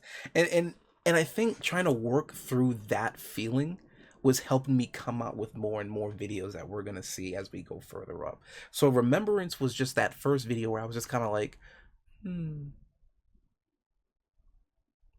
yeah, I do this on the side, you know, but not like in a shameful way. It was just like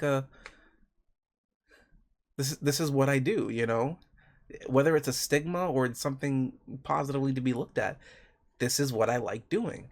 And is there going to be a career in this? Is there going to be a future in this? And that's what Remembrance did for me. So kudos to making that one. This one here, Forgiveness, Brothers, Anime Ending 1. I like how the titles are now going from, instead of it being super structured and rigid, like the Let's Play eras of like, this is the thing, this is the game, this is the episode, this is the season. I go from that Brothers video that I didn't talk too much about, but it was basically just an anime opening with my little brother and I fighting over Burger King, okay? That was back in the college days, so it was very film production heavy, timetable, deadlines, lines to be remembered, things to be rehearsed to an extent, and you just put it out there. But then down the road, I was like, oh, you know what? It'd be fun to make an anime opening for that, because that's really what it was inspired by, right? Like with any Black creator coming up and getting used to this space. But like with any anime opening, I was like, wait a minute, I gotta give it an ending. So because Yakuza kind of kick-started this feeling of creativity in terms of just where I was at mentally when COVID hit, I was like, yo, I think Baka Mitai, which if you know, you know, which I really shouldn't have to say, but if you know, you know, that song is just so that it just fit, you know. And sometimes I gotta be careful when like just getting lost in the sauce with all these creative ideas and just writing all this stuff down, because like I don't know if this stuff is gonna get hit. I don't know if it's gonna get flagged. I don't know if it's gonna get copy struck, if it's gonna get claimed, right? I could lose my channel over a silly idea, right, if I'm not careful.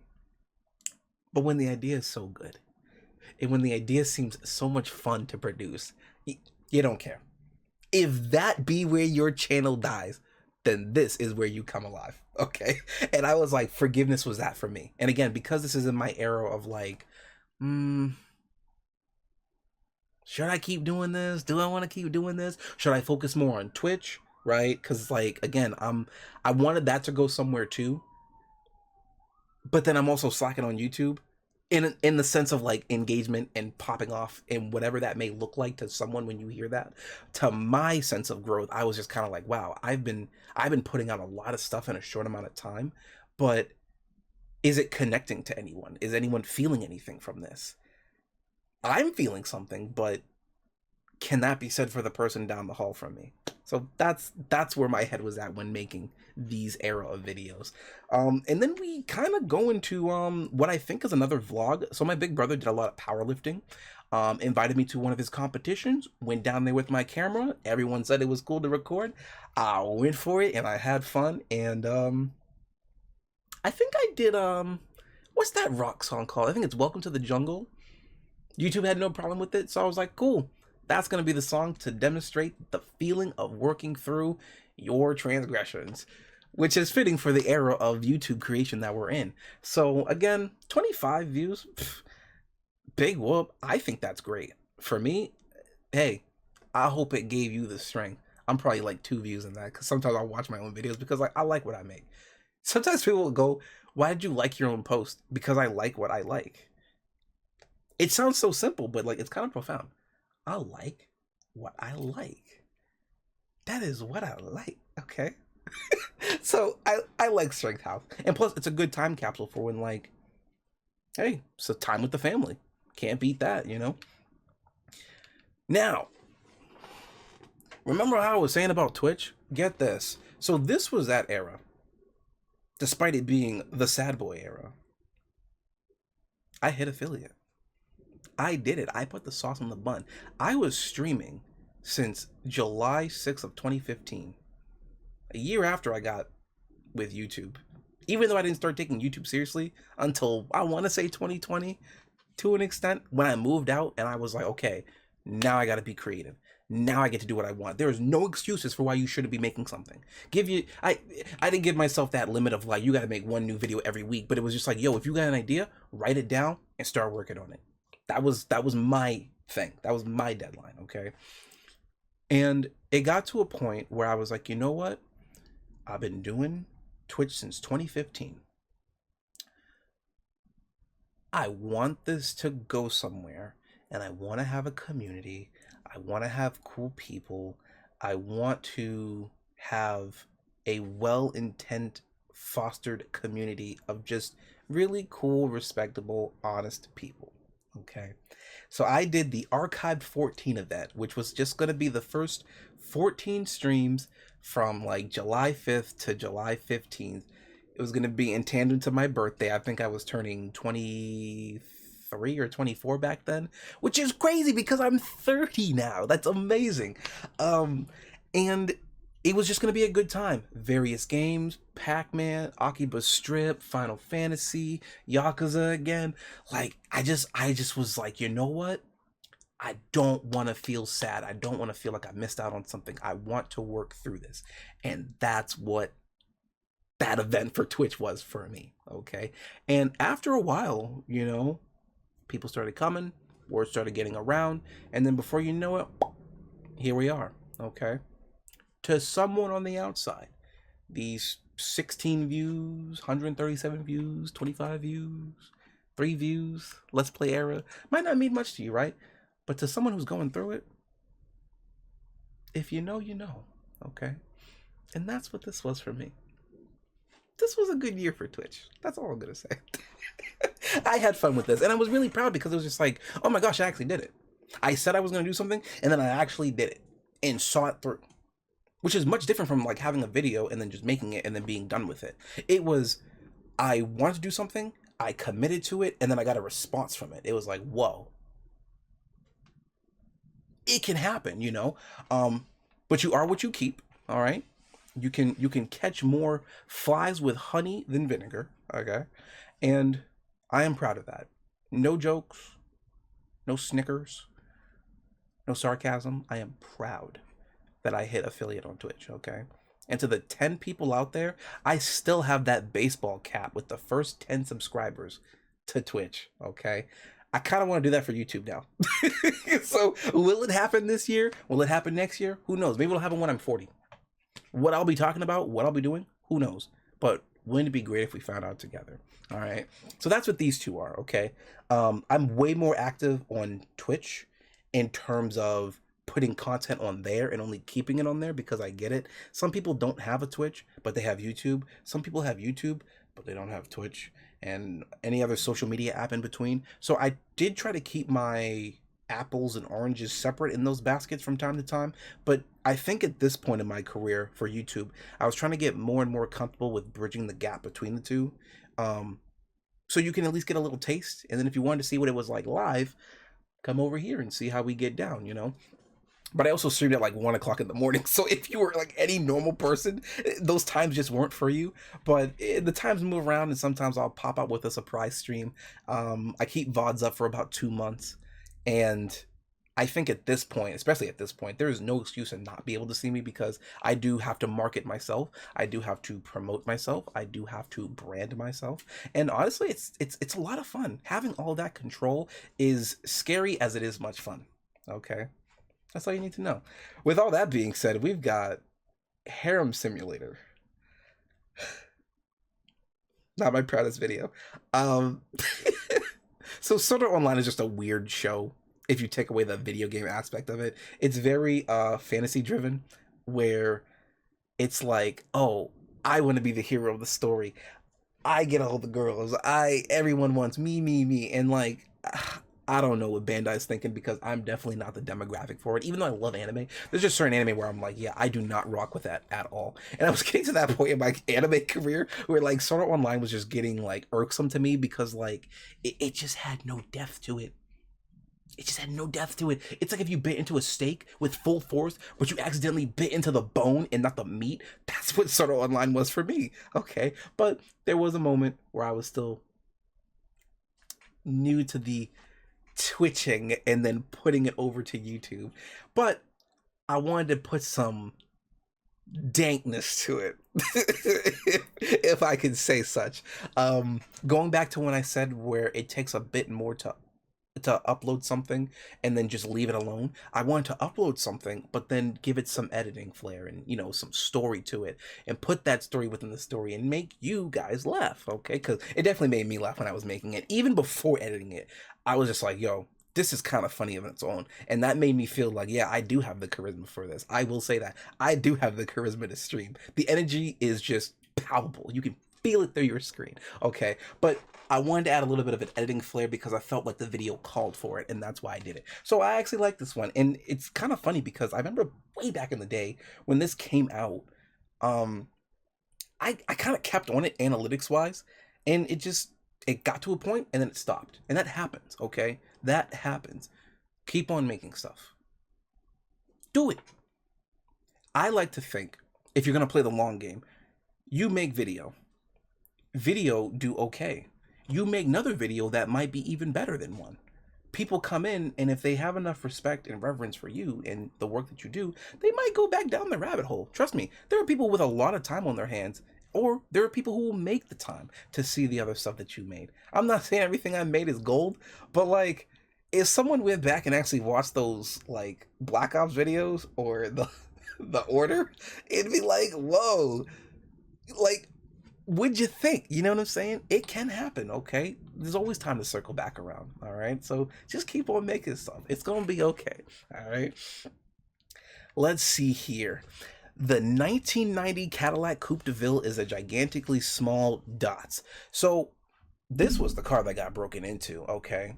Calm yourself, Mike. This is the car that got broken into. This is the piece de resistance. I already sold it, but I figured that before I was going to get rid of the car, I do a video about it, just talking about what I know about it. My dad's a mechanic, and I learned what I know from cars about him to a large extent. So to all those times you thought I wasn't listening, I actually was, and I thank you for it, Father.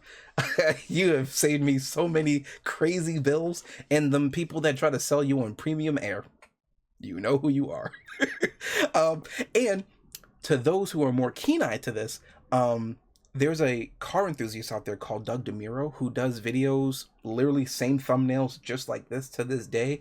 I wanted to pay homage to that because before I started driving, I used to watch a lot of his videos, and it was just inspiring me more and more to get my own car and, you know, just be able to learn what it's like owning a car type of thing. And I don't know, there was just something cozy and familiar about his videos where it was just kind of like, yeah, owning a car sounds like it can be fun, you know. And to a large extent it is, but it does come with a lot of headaches and hassles, but you got to pay the bills to set your skills, okay? And that's what this video was. It was just a homage in his style, but with my own little twist on it. I also do impersonations sometimes. You probably heard me speaking Ugandan like a few seconds ago, or I guess in this case a few minutes back in the video. So I was like, let me try to put on like my best Doug DeMuro impression, and I thought it was a lot of fun. And clearly at 6.5K, a lot of people resonated with that, and a lot of people did like actually comment in this one where it was like, hey, I remember when I had this type of car or this old beauty, and this is when my dad drove this car and my mom had this. Like, I like those type of comments where people just can go, yeah, you know what, I remember when I had good points in my life. Like it was good, it was wholesome, it was like fuzzy, you know what I'm saying? That's what I like when it comes to stuff like this on this platform. Not all them weird degenerate people that are just kind of like feet furries. It's like, bruh, I am talking about a car. Like, this here is another vlogging video from my grandfather. He's a pastor, at the church that we had our grandmother's celebration at, because she is a deaconess. I think that goes without saying. And every now and then, if I have the time and they have the availability, we'll both get together and we'll start, you know, vlogging and recording and videographing the stuff that we try to put together and then, you know, sell out to the church. So I like doing that every now and then because, again, I've been with this church for like my entire life. My grandfather's the pastor, so there's that tether, and it's a time capsule. At some point, again, when I can no longer do this, that's what I can look back on. And if I ever have kids in the future, boom, look at this. Your dad is 30 at this point in his life. And now you are too. So that's what this is. And then we've got every 90s movie ending ever. You know, the thumbnail is actually kind of nice. It's kind of like a collage. I see you got your pretty mug there. You're trying. You're doing it. You know something though? I will say something about this thumbnail. Having like your face with the context over here. I didn't do that style too much because, like, you know, you gotta take the picture and you gotta make it look right and all that stuff, and you gotta put it through Photoshop. Also, by this point in my career, I am well versed in Photoshop. Like, that is my go-to editing software app next to Premiere Pro.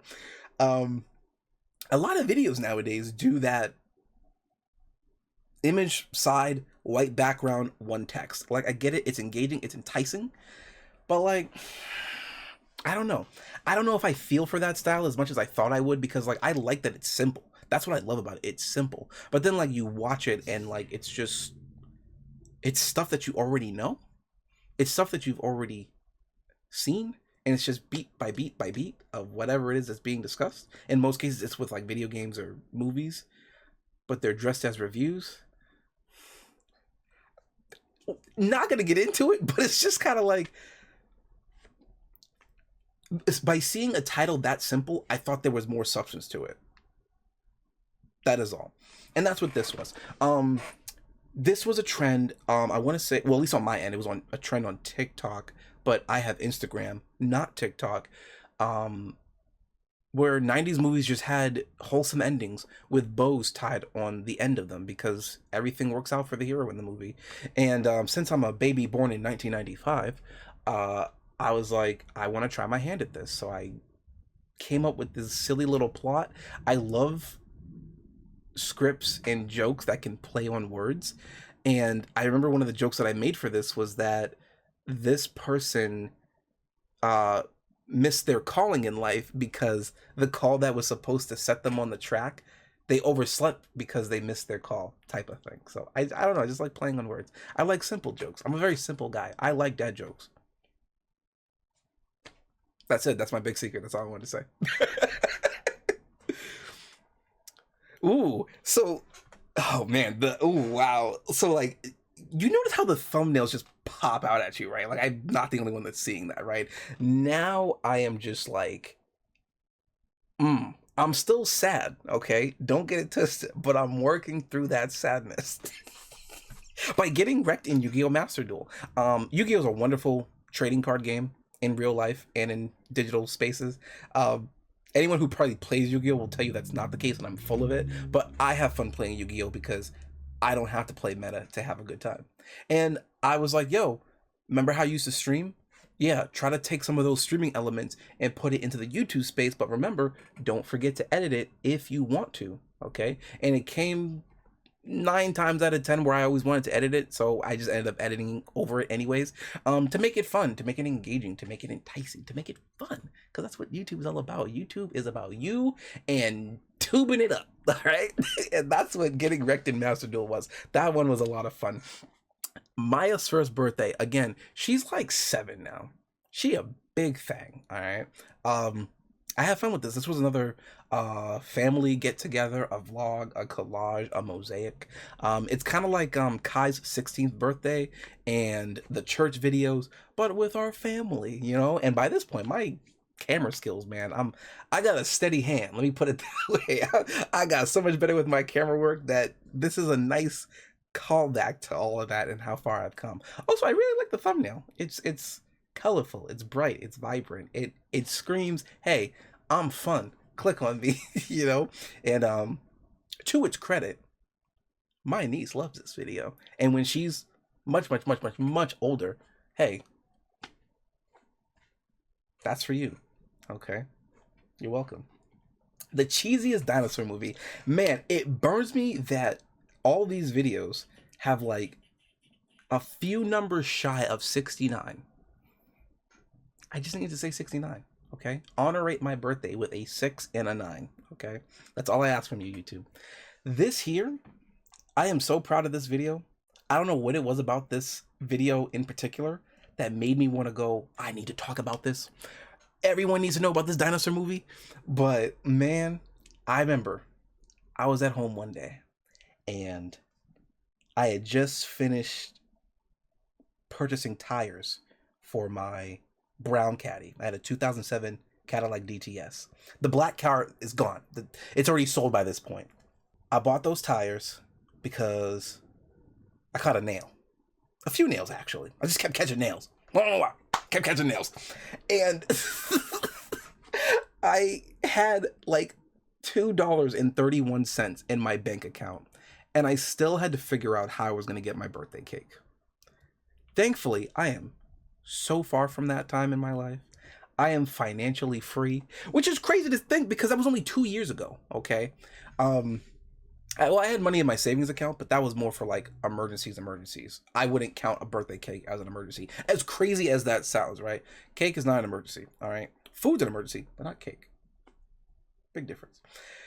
And I just remember thinking to myself, man, am I burnt out? Am I doing too much?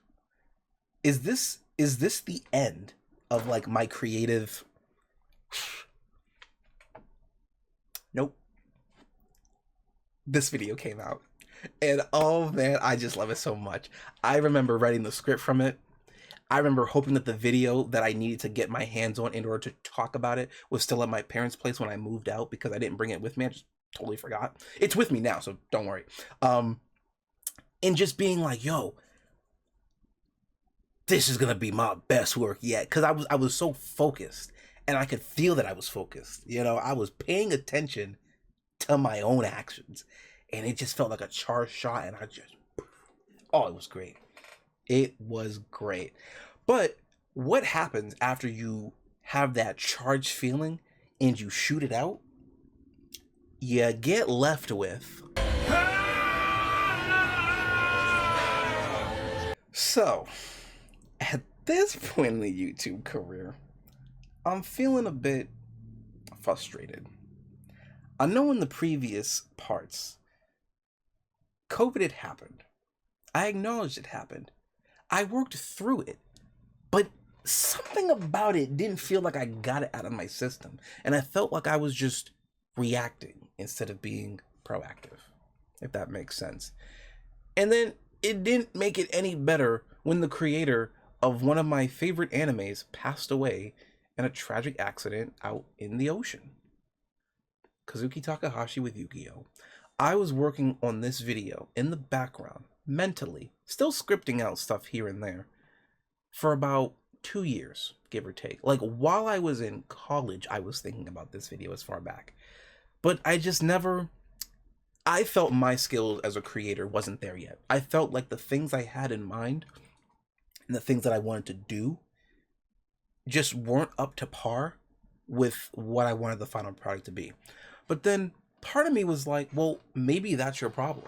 Maybe you're so focused on thinking that it should look a certain way that you're just not going to do anything at all.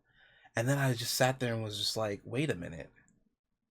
Dang, you're kind of right, because if my channel from the Let's Play eras all the way till now have taught me anything, it's just that, yo, you gotta keep going. You gotta keep making stuff. You gotta keep having fun with it. One idea will inspire another, and then the cycle will repeat itself. So I sat down, I pulled up my overlay kind of just like this. This is like my old setup here. Like, this is nothing crazy. This is how I like doing it, right? I don't need to show up and show out for anyone other than myself. And if it resonates for anyone while I'm skipping and dipping along the way, well, hey, it's nice to have you. And I pressed play on that idea, and honestly, At 473 views, I'm actually surprised because when that first came out, it didn't do too hot, but I'm really proud of this one. And I like that despite working through that frustration of, hey, I know you feel like you're spinning your creative wheels.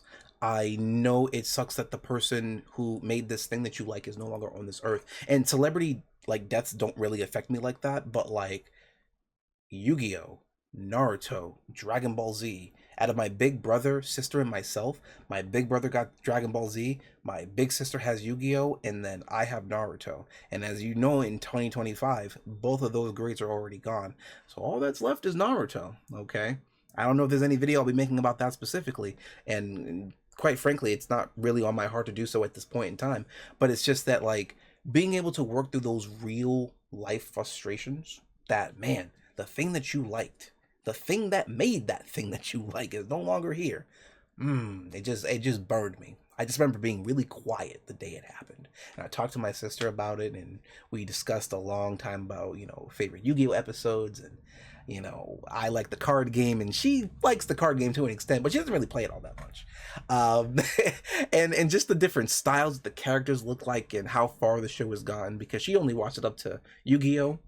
And GX to an extent, and I still kept up with it here and there, up to Vrains until I effectively tapped out, because Vrains was just so far of a departure for me. But I think that was a part of the show's gimmick, to an extent, to its credit, and I ended up coming out so much stronger on the other end of that video in more ways than one. So I'm really glad that I did it. Kazuki, bless your heart. All right, love this video.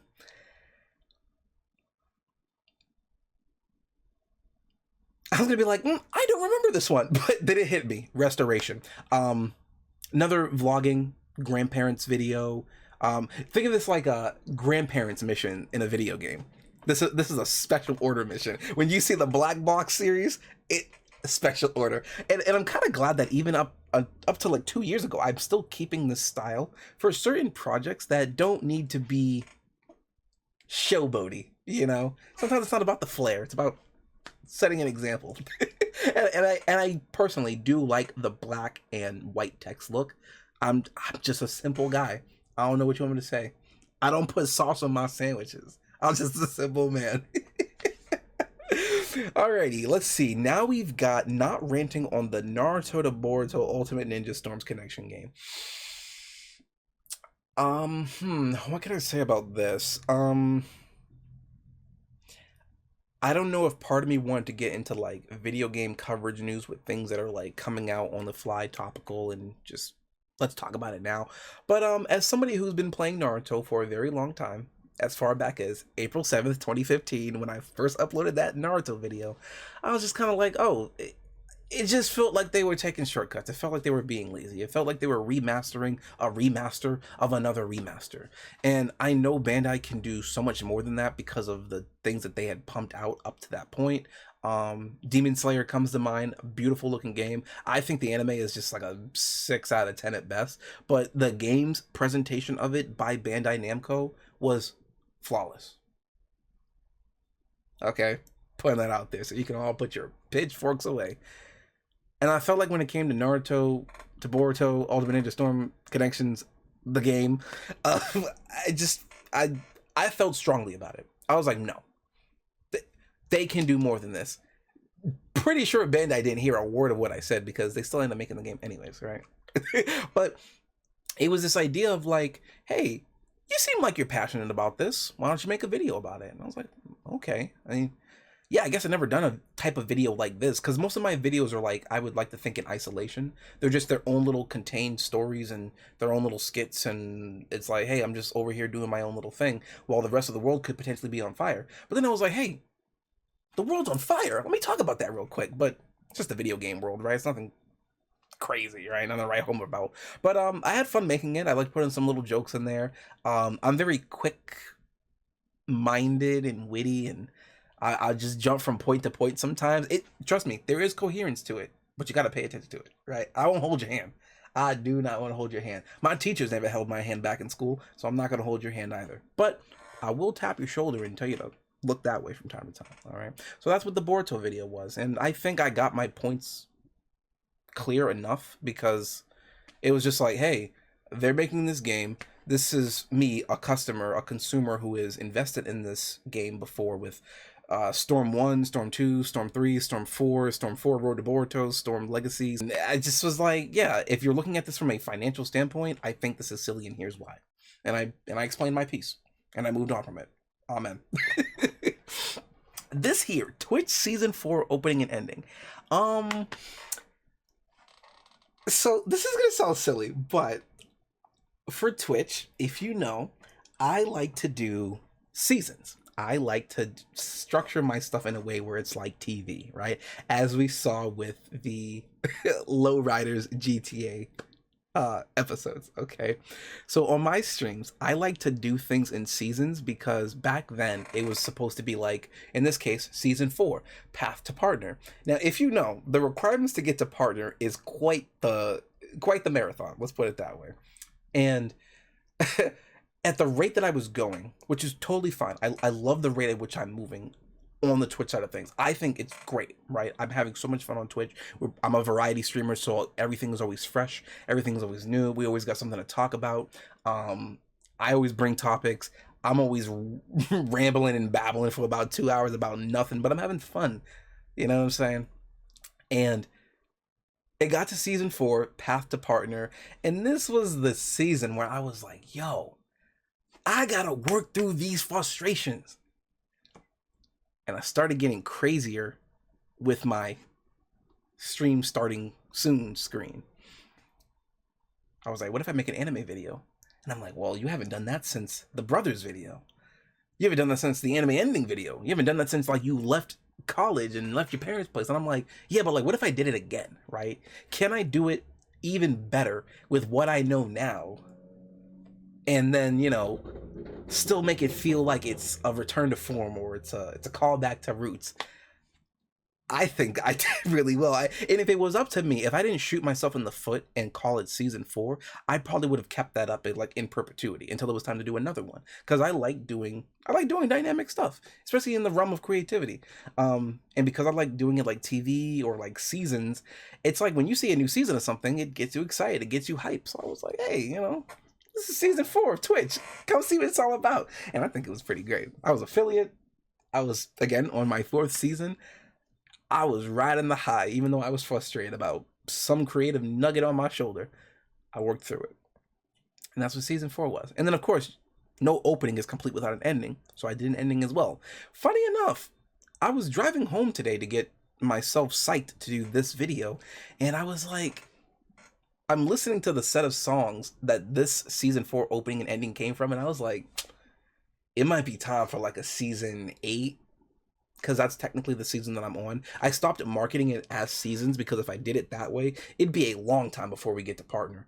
But in my head, in my production notes, I'm technically like on Season 7 right now on Twitch. And I think it's great. It's very low key right now. We're in a lull, if you will. It's chill. It's chill. So if you ever want to see, I mean, the link's going to be at the bottom and in the description, but Pandorum_X on Twitch. All right. Bum fights. I played the PS3. That's all I got. There was a game called Condemned 2 Bloodshot. It was a spooky game. I was very scared when I used to play it back in the day. I figured if I played again, but at night, and as a 24, 5-year-old, however old I was like, yo, I'm gonna beat this game. And I beat the game. It comes with no trophies, and I beat that game thrice. 2 when I was younger, and not to give you the finger, but 1 just recently. 1 year ago. So I think what I ended up doing for this one was, it's technically a compilation video, but I know that the real bread and butter of compilation videos is on like the shorts side of thing and the TikTok, Instagram, something. I get it, but I don't know. There's something about short form content that degrades over time, and it causes people to not really look into something when they have every reason and right to, but they choose not to because of whatever reason. And I feel like short form content can enable that sometimes if you don't have any discipline from it. Not saying you can't watch that stuff. I'm just saying that, like, people are getting lazy, and I think that form of content plays a big part in it.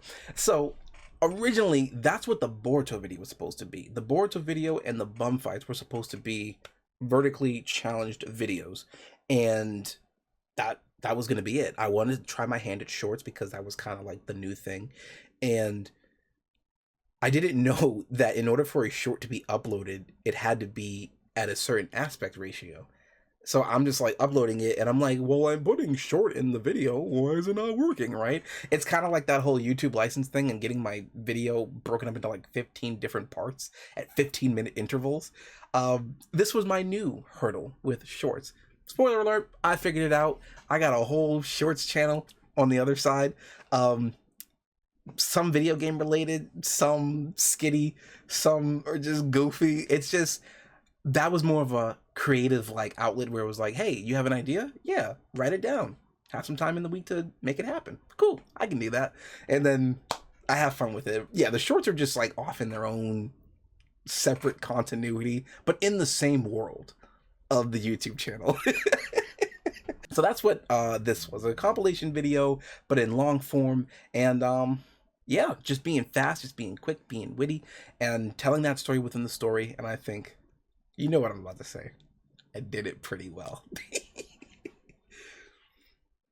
Def Jam Idiot. So going by the timestamp, I think at this point I have fully gotten comfortable with the idea of merging Twitch streams into the YouTube space. However, not all of my Twitch streams are edited because I like that I can rely on just my charisma, that I don't need all these bells and whistles to feel like I need to have that attention garnered on me. I don't know what all this is, but it just felt right to do. I was explaining it. Think of it like this. It's like that scene in Transformers 2 Revenge of the Fallen when Optimus comes back to life and Jetfire gives him his heart or his spark, and then he's putting all the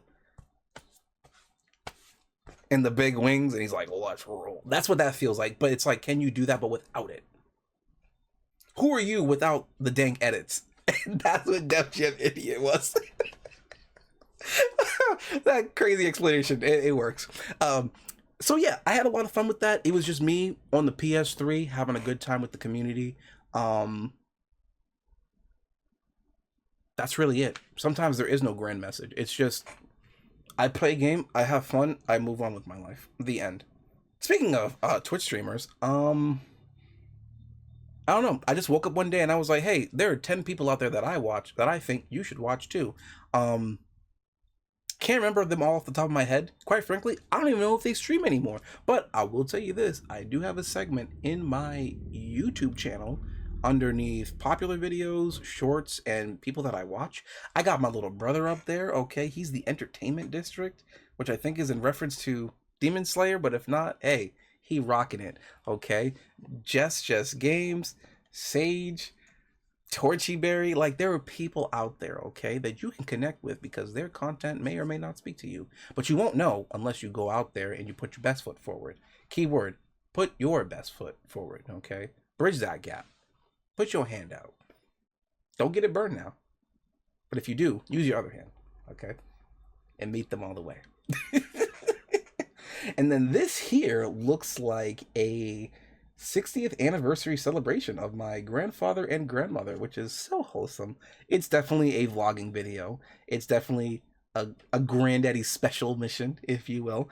And I see that I didn't put it in the black box edition, but it's got the text as if it was. So maybe that's the evolved form of it. Maybe I'm just kind of like, yeah, black screens no longer in. It's getting lazy. Let's actually put something on this. So maybe that's what it was, but I like it.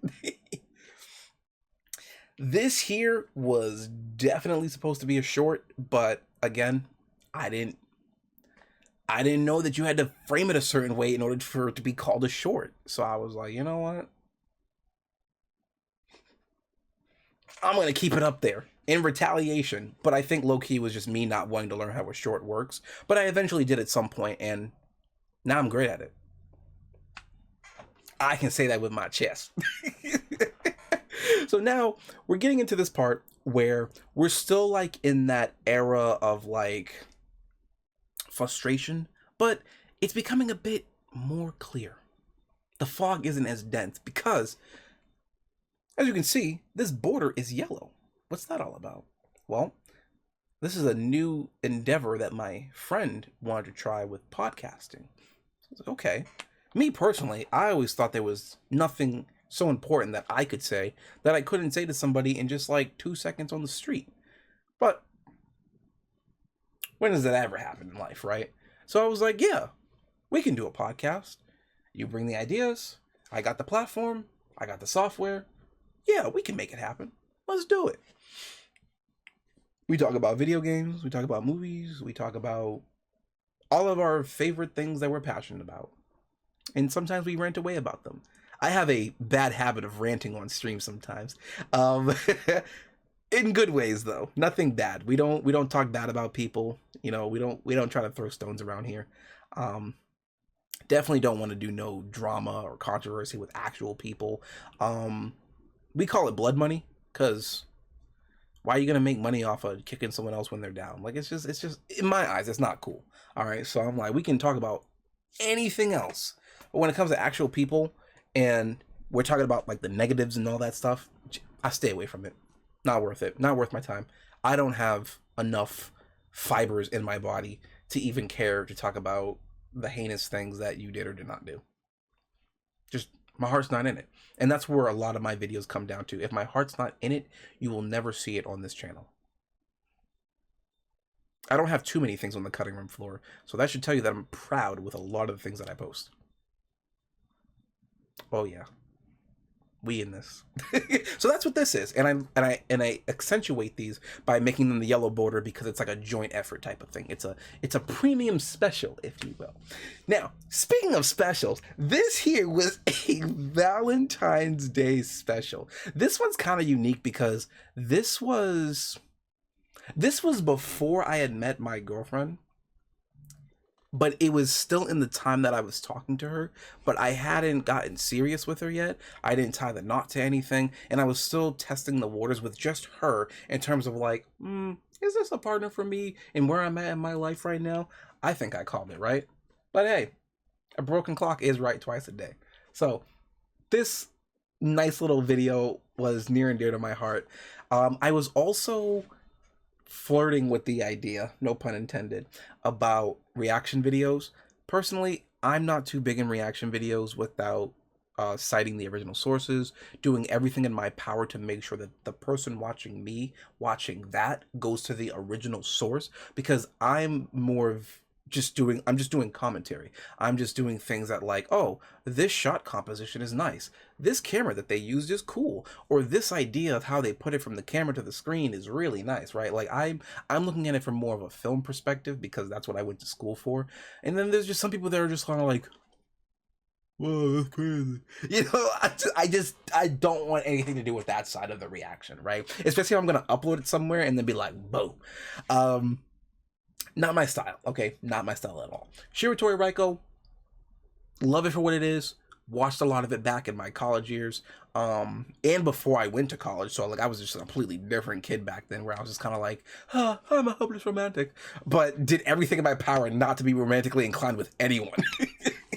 So this is where that video comes from, and I think it finally came to a culmination where I was like, hey, I love women. Love me. Ladies and gentlemen, Shiratori Raiko. Oh my god, I almost died! No. I almost died! That was so scary, thank you. It's okay. It's all right. It's all right. Okay, you have now made it to the final arc of the YouTube journey, where we are basically in the 2024 era to present. You have essentially made it to the end. I need you to give yourself a big pat on the back. Or if you're driving, honk your horn. And let's get into it. So now it's, again, at this point, I have worked through the frustration, okay? I have come into my own, my style, my humor, my editing skills. I feel sharp, okay? I know the B is distracting you, but we're gonna get into that in a minute, all right? YouTube and Twitch, as previously stated, have successfully merged, but now they are in unison, okay? They are two peas in a pod. They're like that jar of peanut butter and jelly that are literally sharing the same jar, okay? I think it's Gerb. No, it's not Gerber. That's the baby food. Goober. That's that's what it is. It's Goober. Omelette du fromage. Point is, they are now in unison, okay? And it's at this point in the YouTube channel career where I haven't taken a break from like my own style of telling videos and just doing what I do like we've done in the previous arcs, but this is more of like, hey, here's an archive stream that you haven't seen in a while. Like, I'm bringing it out of the vault, okay? I don't know what it was, but like back in like earlier 2024, maybe at the start, I got on this kick of like creating old media that I've had that really makes me just go, yeah, I remember those good times. And to an extent, I still have good times in front of me and going to be good times ahead for sure. But there was just something special about those early years, those baby steps, if you will, where I was like, you know what? I want to have those things. So I had the idea of like this going back to the vault style that Disney kind of does, and doing my own thing on that, where it was like, hey, I did a stream way back when, before I was affiliate, before I got the bells and whistles, before I figured out, you know, what my style was going to be like. And I'm gonna release it to the public.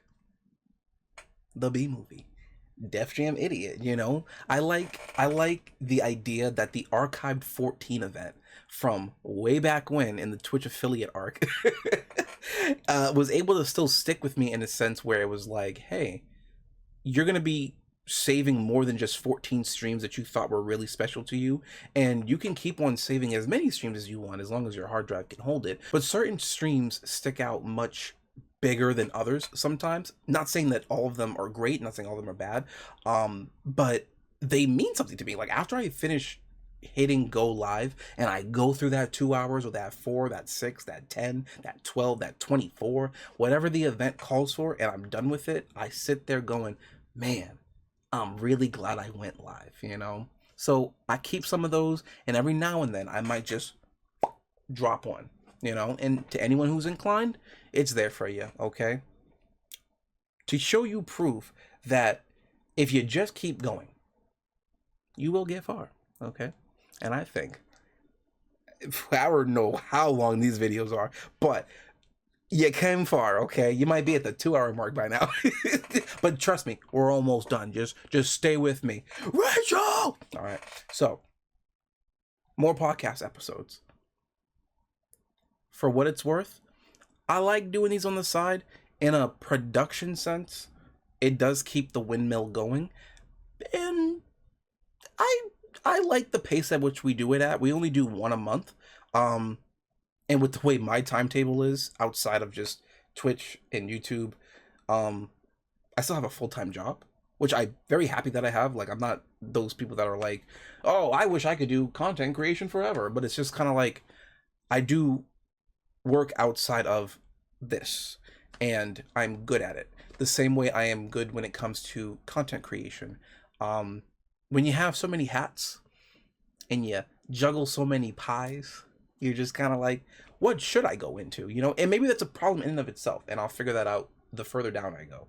But the point is, the podcasts come at a very particular time in the months because it's just not on my timetable to keep pumping out, you know, topical videos about whatever comes to mind, you know. But when they do, I think they're special, and that's why they're up here. So we're moving along in the podcast, and again, all of this is yellow, so it's like the podcast era, but not really, because I'm still doing my own thing, funny enough. Man, I was totally banging on the next set of videos to be like yellow. They're like, the next one. But the point is, I'm still doing some videos here and there with like Yu-Gi-Oh! Where it's more of like, hey, I did this funny video. I want you to see it. But again, putting a little editing twist on it, not being lazy, never getting content and complacent with that simplistic style, okay? Always keep challenging yourself. Always keep trying to one up yourself, even if it's small. Like just be like, hey, I did it one way this time. Let me see if I can do it differently, okay? And that's what I try to go for. And we're back into a podcast episode. That's totally normal. I know there's some people that are like, nope, my videos need to be ordered a certain way. They need to be sectioned a certain way. Honestly, if I still had that mentality from all the way back in the Let's Play days, that probably would affect me to some degree, you know? OCD is very real. I get it. But I'm a variety streamer, and I think that mentality of being a variety streamer is bleeding into the YouTube side of things, which I like. I'm glad that I'm acknowledging that both of these things exist and they can be in the same space at the same time, and one doesn't need to be different from the other. I like that the two are coming together because they're both done by the same person. I don't act any differently on than I do Twitch, okay? I see we have a video called The Milkshake. I'm actually surprised it's at 147 views because it's just a demo reel. I like to do acting. Sometimes I will freelance acting. I haven't done it much as of, I want to say 2023, maybe even 2022, because COVID had happened and I didn't want to be around a whole bunch of people, you know. I used to be in a murder mystery theater troupe, or trope, whatever it's called, and it was a cool gig, but like there was just so many people and you just don't know what people are like. Some people will take their whole hand, cup their butt cheeks, dig for gold, and then still make your Subway sandwich. And I didn't want to be around that. So I was like, yeah, I'm gonna take a break from acting. Now I'm still trying to keep up with it and still keep my craft sharp and stuff like that. But I like that it's out there as a reminder that, you know, hey, I tried that and I had fun with it. So could be the end of my acting career, could not be the end of my acting career. Only one way to find out in the next episode, okay? So that's what this is. This was showing my anger, my little angry side. And then we've got empathy and we've got concern. Those were the most 3 recent things I had did, and I just wanted to put something up there, like, you know, as a little portfolio, because the world is evolving in terms of how information is brought to people, and I think the ways of just giving someone your resume, well, I love it so much because having that paper in your hands just feels authentic. It feels certified. It's just kind of like, man, this person's worth is on this paper, and then they proceed to throw it in the trash. Okay, I get that. So I also cater to the other aspects of getting information out there through the digital spaces. I got it on Instagram, I got it on Twitch, I got it on YouTube, I got it on Linktree, I got it on my photography website. Like, if you want to find me, it's there, okay? You just got to type in the right name because I am Marcell with 2 L's, not 1. And those other random Marcell Murrays out there on YouTube, you know who you are, you're not me, you're never gonna be me, okay? That's what these 3 videos are, and I think they're kind of cool. I was definitely a lot more, I guess you could say, eager back then. I don't know, felt like I had something to prove to the people I worked with and to just how I approached work in general, where it was just kind of like, gotta be the best, gotta do it really well, gotta just show up, show out, not step on toes, but it was just kind of like, yeah, this is my job. But now, while I still have some of those traits, I'm just chill now. It's like, yeah, I don't have to be the best, but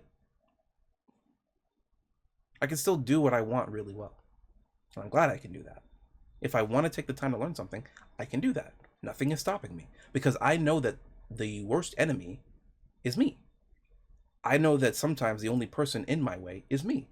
And if I can acknowledge that and get outside of my own head and see the situations for what they are, or the people for what they are and where they're at and what they're doing, it can help me take the perspectives of just everything that I do, from waking up to saying my prayers to eating my food to going to the gym to going to work to doing streams to doing YouTube.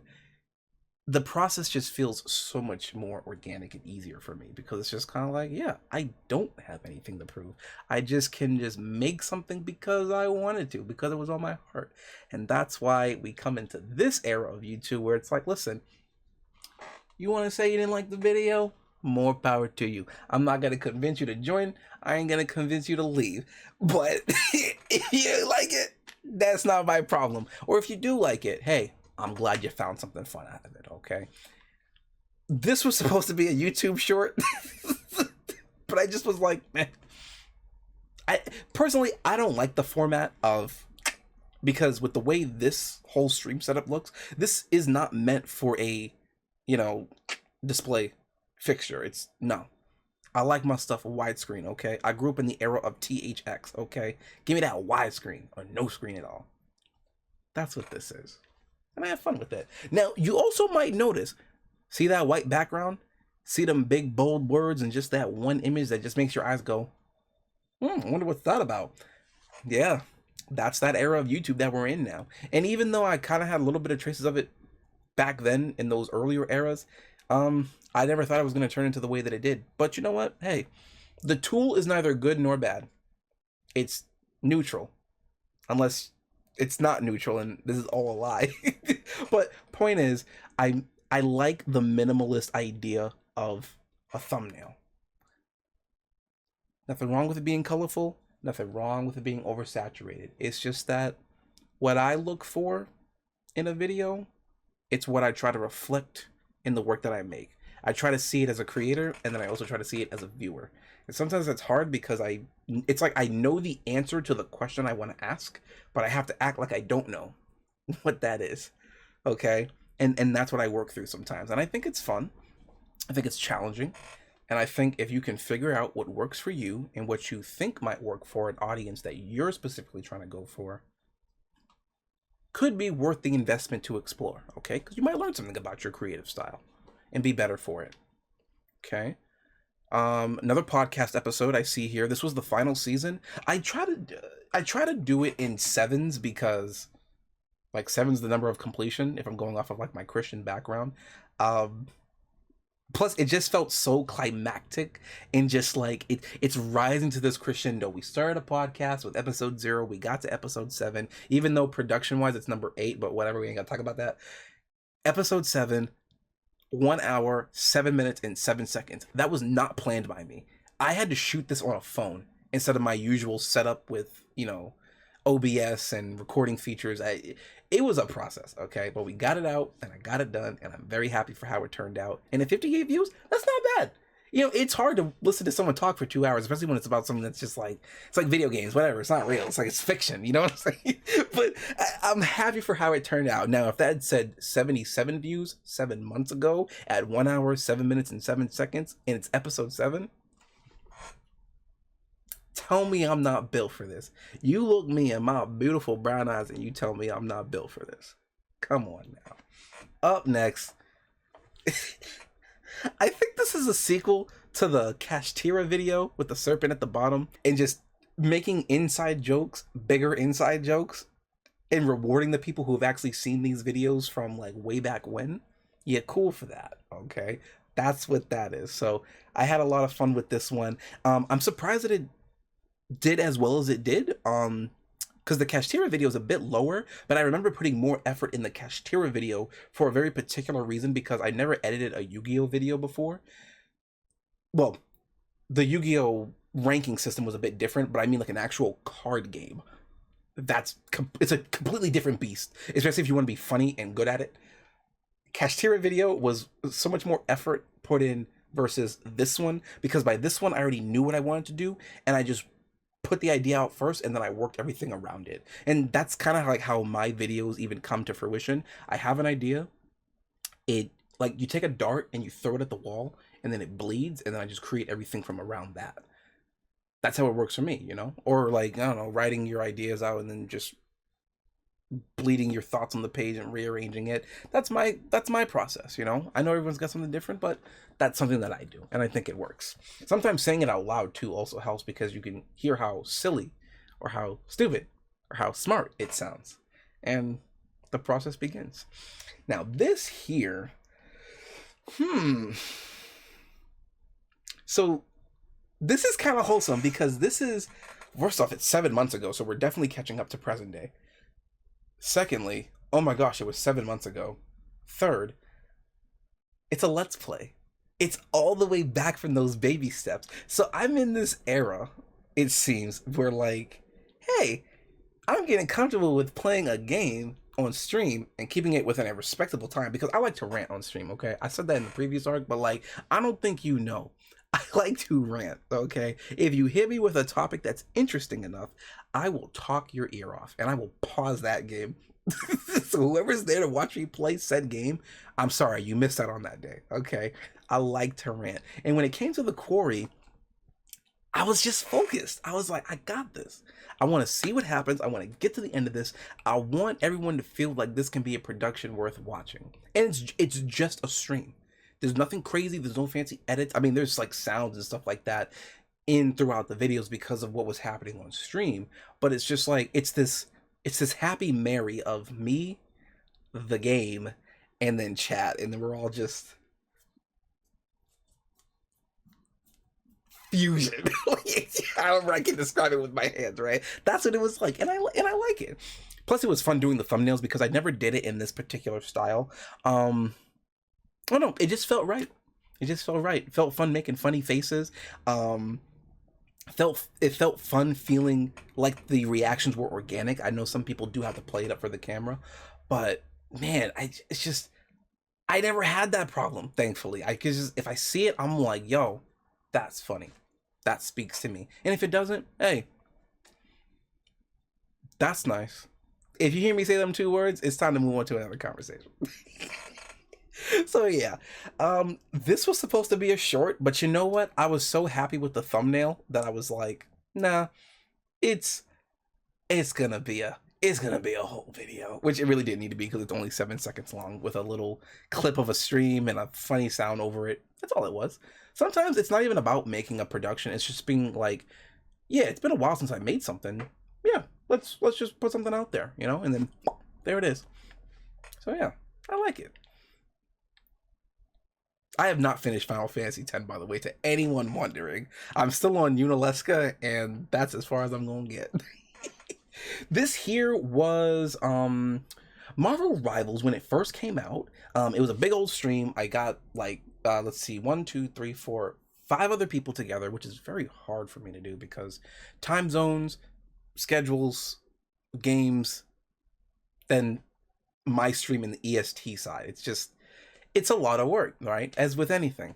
But when it all comes together, when I can get everyone on the same page, it feels like when I would play video games with my siblings. There's 4 of us, by the way. There's 5 altogether. I'm the middle child. But there's 4 of us. And then to be able to game and fellowship and have fun and laugh together, it's a really good feeling for someone like me. And I like that I'm able to take that feeling of my siblings and let it translate into my Twitch streams and into things like this. So something like this that has no edits, no real bump behind them, right? I'm just like, doesn't matter. The fact is, it's here. It's cheesy, but it's here. And that's why I'm totally fine with putting a 3-hour and 12-minute, 46-second video up with no real fanfare, because to me, it's a, hey, like I said previously, it's going to come to a point where you can't do this anymore, where you're not going to stream anymore. Hey, I've been doing Twitch for almost 10 years come July 6th. You start to get sentimental in your old age. And that's what that is. So yeah. Also, Marvel Rivals is like a really dope game. Like, it's so much fun that I actually ended up taking a side quest into the shorts category, and I gave myself 1 month to make all these different types of Marvel Rivals shorts. I don't care what it was. If you had the idea, make it, have it out before the end of the week, right? And I tried to do like, I think I did like 3 every week. It started with like 1 every day, but then I was like, no, see if you can make 3 and then put 1 out every day. So now I'm putting like even more of a challenge on myself by working against my own deadline and then trying to put something out in a timely manner, which I thought did really well. I was learning more about like video analytics and attention rates and click rates and all those different technical jargons. And while it is interesting, I can see how it could be a very deep rabbit hole to get down into, and how that can affect how creative you are or aren't. Because there's just certain videos where they're like, hey, listen, it was interesting this day, but now it's not. Back then they didn't want you, now you're hot, they're all on you, right? And I remember in the last week of making the Marvel Rivals shorts, because they were making good numbers for my type of channel, I have the philosophy of, hey, listen, all good things got to come to an end at some point.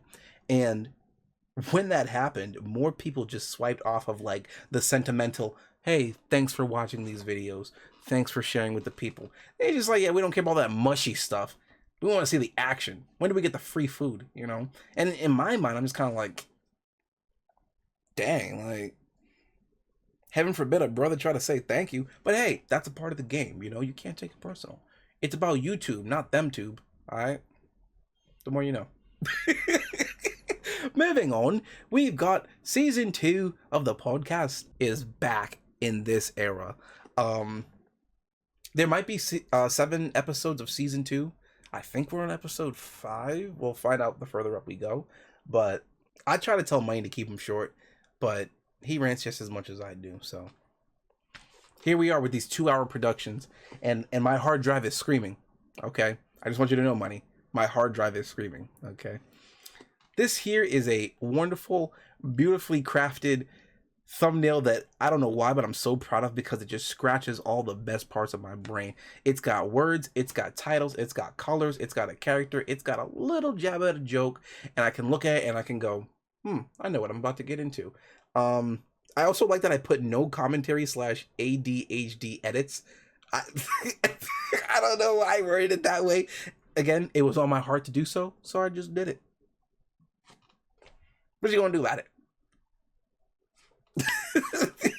All that really is, if I remember correctly, it's just Mantis gameplay. There was just something about the way I played it that day where I was like, hey, I haven't uploaded like a small little video game video in a while. Let's do it. Tell you, man, sometimes remembering your roots and watering them can make your branch grow even stronger. Okay? Now, I say that as I'm about to get into the story of this. Check this out. I did this for Valentine's Day.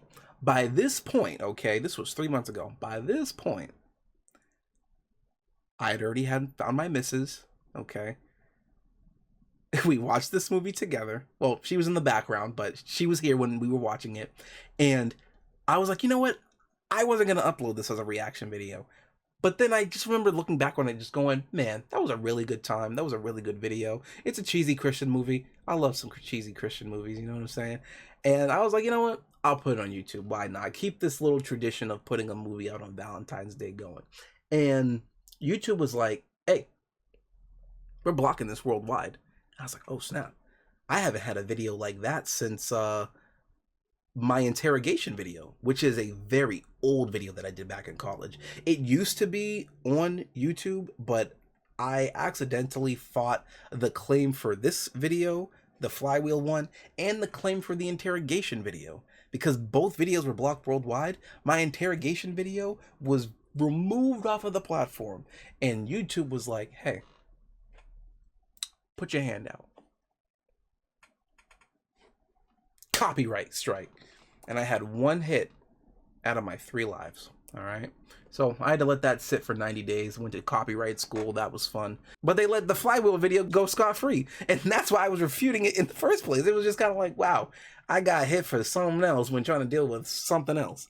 But hey, that's what happens in business. And that taught me that, hey, listen, I know you've been doing this YouTube thing for technically 14 years, even though you technically didn't start getting on it till 2020 in terms of just all these different videos. If this channel were to go kaput tomorrow, are you okay with that? What will you do after that? Can you do anything after that, you know? And after going through those feelings and those thoughts of just being like, I can always start again. I can always do it differently. I can, like, it's always going to be there, right? I'm never going to go away, right?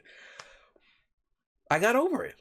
And in a weird, like, divine light, this video was fine to stay up, and the other one had to go kick the can and be removed indefinitely. I mean, I still have the file in my hard drive because I made the video, but unless I remove a certain song, which I just can't see myself doing because it made that video, I have 299 videos on this platform.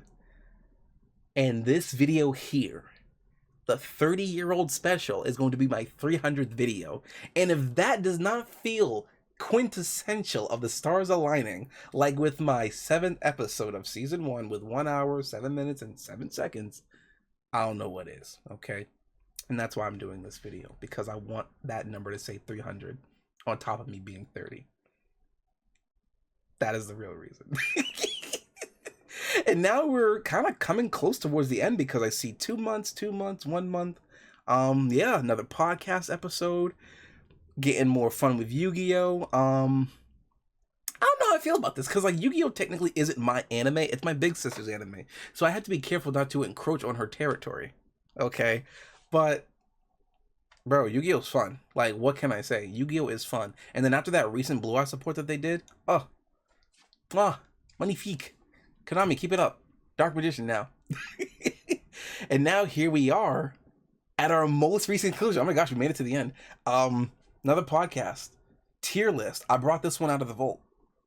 This one technically only had 2 copyright claims. No strikes. 2 copyright claims. For some Power Rangers much further down the road. Funny enough, I think it was like season 30 for Power Rangers that YouTube was like, you can't play that song. Mute it or remove it. So I removed it, but I did the edits that I needed to do, and then I re-uploaded it, and now it's fine. And plus, look at my handsome mug. Dude, I love making thumbnails so much. If someone wanted to hire me just to do thumbnails, I'm your guy, man. Like, don't even play with me. And then the last episode is 299, a podcast about gatekeeping. What a wholesome note to end on. And that, guys, is literally the entire journey of the YouTube and Twitch history thus far. What's going to happen now? What's going to happen next? Now at 30 years?